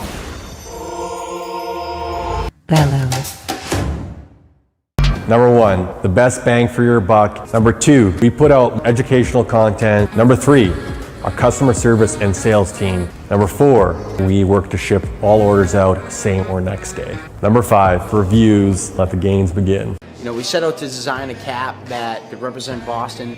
Blue collar, it's hardworking, it's loyalty, it's passion. I grew up with a group of friends where we're extremely tight-knit. All the people that you see on the ads are either my childhood friends or my brothers. Introducing Carnal Beef Jerky. Crafted by our chefs using techniques honed in the finest Michelin-starred restaurants. Taste true luxury.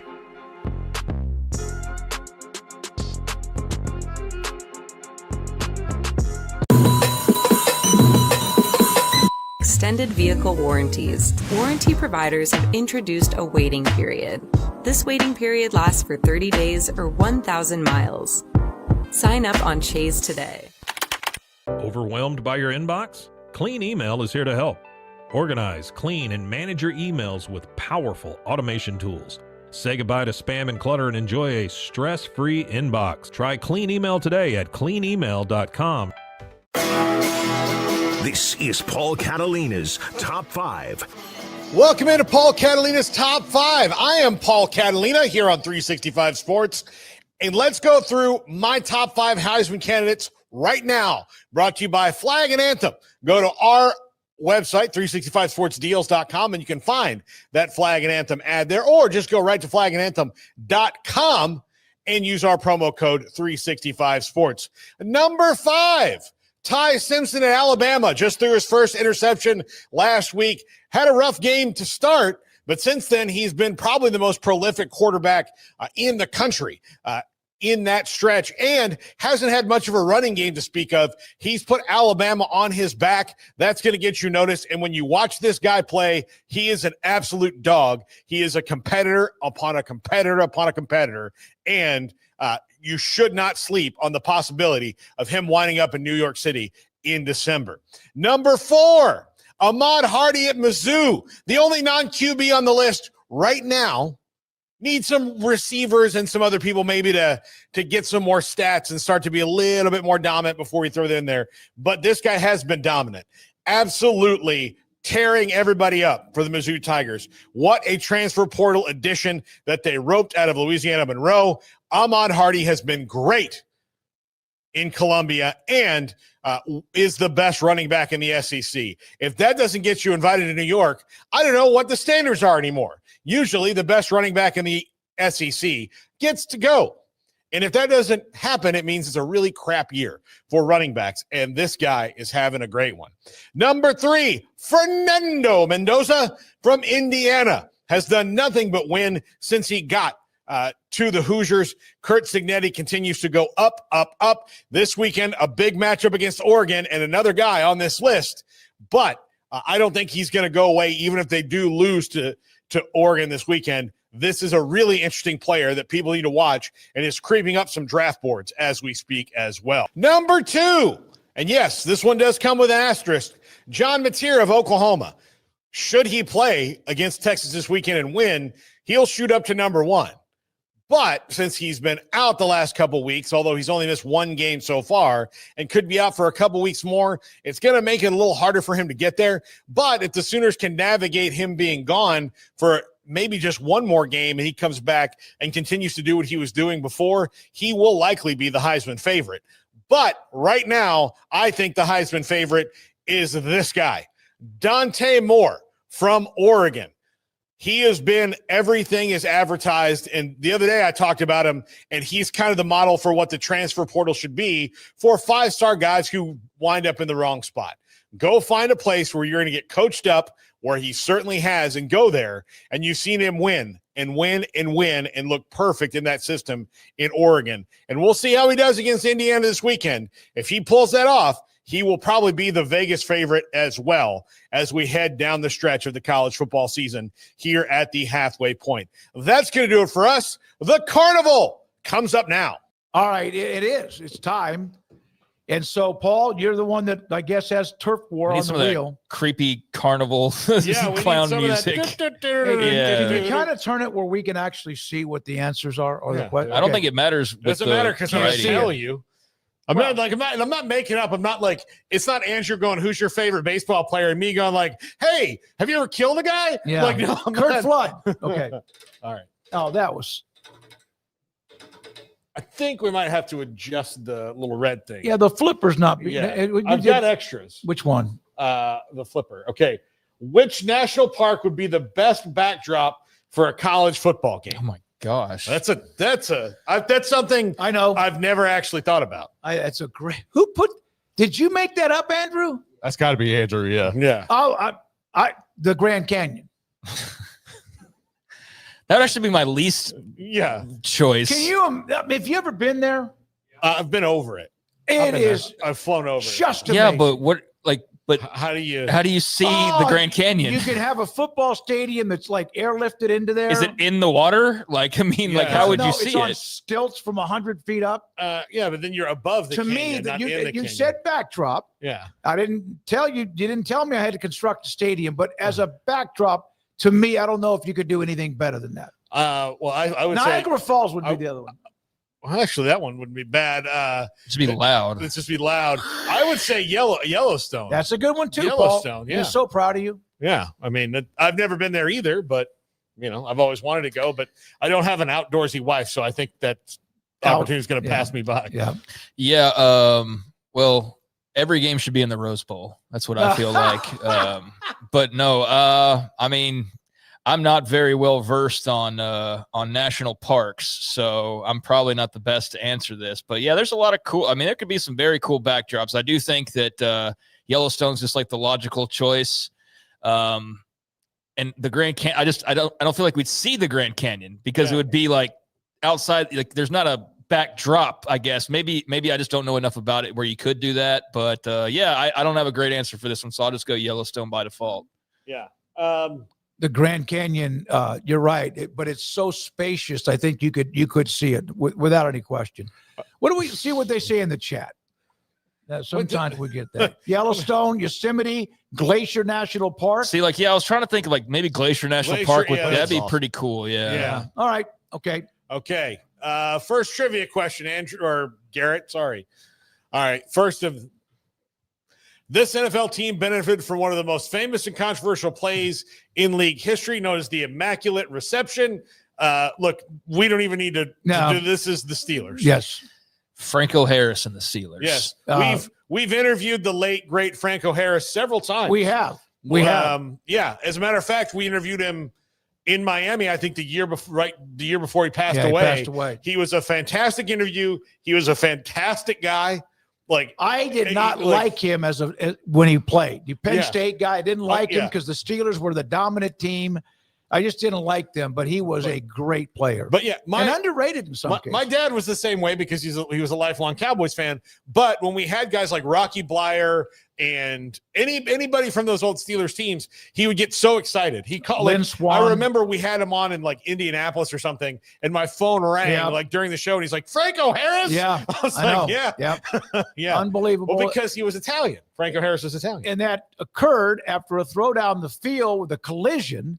And the ball ricocheted up in the air, and Franco picked it up as it's about to touch the ground. There's a complete controversy of whether it hit the ground and then scored. Hey, he told Q it straight up and down. He's like, yeah. He goes, it's a catch by today's rules. That's what he said. Yeah. That's what he told Q in 2020 in Miami. All right, next one. Well, Paul will get this one. I know this one. I just watched this movie. It's Gettysburg. It was Gettysburg. Yeah, it was. I just watched it on the plane. Did you really? Yeah. It was one of the movies. It was one of the movies on the plane. Yeah. God, there's Denzel. Yeah. You have the biggest man crush on Denzel. I do. Insane. I love the guy. So I'm trying to come up with a top 5 based on right before they get on the bus to go to Gettysburg. When he goes to Bertier and he's like, "Oh, you don't have a daddy, Bertier. I'm your daddy, Bertier." Yeah. I was trying to think of who, like, coaches you can say that to, like, other coaches, like, "I'm your daddy." Yeah. Well, as we've seen, they'll get you fined like $100,000 in the NFL to even approach any sort of discipline or something like that. Exactly. Which, by the way, you didn't get to rant on that, but that was bullshit. The Arizona coach. Yeah, that was garbage. I mean, that's why I said soft, because it was good Lord. I know things have changed a little bit or a lot, but that thing, him getting fined, that was stupid. It was, but if you asked me about it, if you said, "Hey, the NFL," if I was Jonathan Gannon, I'd be like, "It was worth it," so I could tell him how stupid it was. Yeah, and for everybody, if it cost me $100,000, I'll do it again, dude. Here's the thing, guys. It might cost him his job. Yeah. Like, he's already on the hot seat as it is, but if, like, that's one of the final strikes, he loses his job. His assistants lose their jobs. A bunch of players get cut. Like, that wasn't my bad. It's like, dude, you might have just got people fired with that decision. The guy across the way is already getting fired. Right. Brian Callahan's getting fired. Absolutely. And you just lost to him because your guys did some dumb things. Yeah, that was just, I felt that was super soft on the part of the NFL, but I wasn't surprised by it, and that would never have happened. I think it was actually the Cardinals who fined him, not the NFL. Or the Cardinals, excuse me. Yeah, the Cardinals organization. So, yeah, thanks for – I want to make sure I'm accurate at that, but the Cardinals. But, I loved Remember the Titans. They obviously, like any other historical movie, take some licenses here and there, but it's pretty spot on. It's just a great feel-good sports movie. Yeah, I liked it. I taught some good lessons, and I always enjoy when it's on. So a lot of Barry Crawford said Gettysburg off the top. By the way, ask Michael DeHart. My West Virginia State Trooper brother wrote Frank O'Hara's a speeding ticket on the West Virginia Turnpike in the late 1980s. That's a unique autograph. Right there, that's a speeding ticket. He really never did turn it in for a ticket. He just kept his autograph. Yeah. Right, exactly right. All right. Okay, now let's go to the poll results. If UT loses, Red River, should Sarkisian be on the hot seat? I'd say no. Absolutely not. Now, if they lose to OU, it's different than losing to Florida, even though they were heavily favored. And it's different than losing to Ohio State because that was a bang-bang game.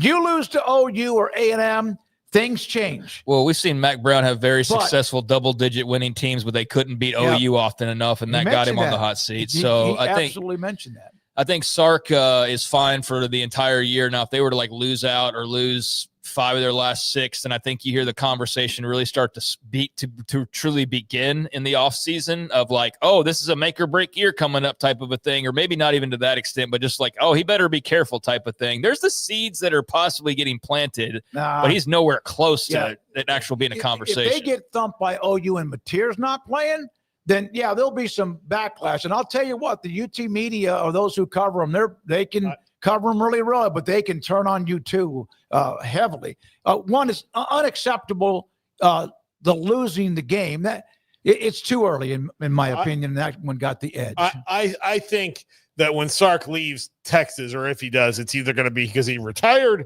or he wanted to go to the NFL.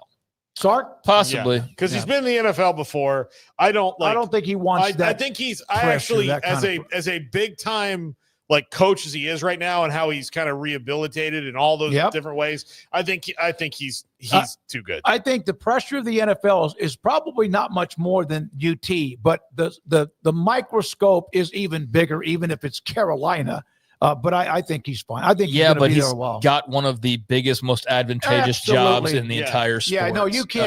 I don't think you walk away from Texas with all that you have there. But yeah, he's fine for now. So on to the next. And he's supposed to be a quarterback guy. So Arch doesn't play well, or the offense can't do their thing. Well, then he's okay. All right. Other poll: should Belichick pull the plug on his North Carolina experience? Experiment. I think. Look, both of them should pull the. No, 40% say no, give him more time. I think he's proven already that he doesn't have an understanding of how you do this. I don't think he does. I think he's still. I'm not gonna pull the plug on him. I don't think you just go stupid. Now you have distractions that you yourself always said to your players don't have. I think it's still give him more time. It's saying should Belichick pull the plug, not UNC. Should Belichick? No, that's what I know. I don't think so. It's not giving him more time. I do not think he'll quit. I don't think he'll quit either. I think it would be such a bad look to do so. Now, if they go out, they don't play this weekend, right? So if they go out in a couple weeks and they start getting drilled again, then maybe we change our tune a little bit. We'll see what's in the news between now and their next contest. But, I think you ride it out and you try to save face as best you can. You just try to block out what you can and try to just be a good football coach. But, I don't think we're going to be talking about him next offseason as head coach of North Carolina. He needs to do the old man crisis divorce thing right. Like, you don't get a 25-year-old girlfriend to go back to work. You do that so you jet set around the world. How do you know it was his decision to go back to work? I would think it is. Hey, honey, let's go make a movie and some other stuff. Well, maybe that's what he did to avoid all the. Yeah. I would like you to be on a Real Housewives with me. Nope, I'm taking the North Carolina job. Exactly. Yeah, I almost, even though he's been known as being an absolute prick and just a curmudgeon, there's part of me that feels for him, even though he built and made his bed, literally. There's something about a legend like that just falling apart. Yes, but we can't give him credit for being some mad scientist and then play, poor pitiful victim, like he's getting outsmarted by some young girl. But I understand where you're coming from. You're trying to be a human being. So I understand. Yeah, thank you. That's exactly what I was trying to be. Yeah. It's undefeated. Yeah. Yes, it is. It's undefeated. And started world wars. All right, Garrett Ross.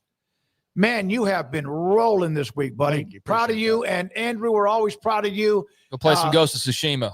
I turned it on. It is cold.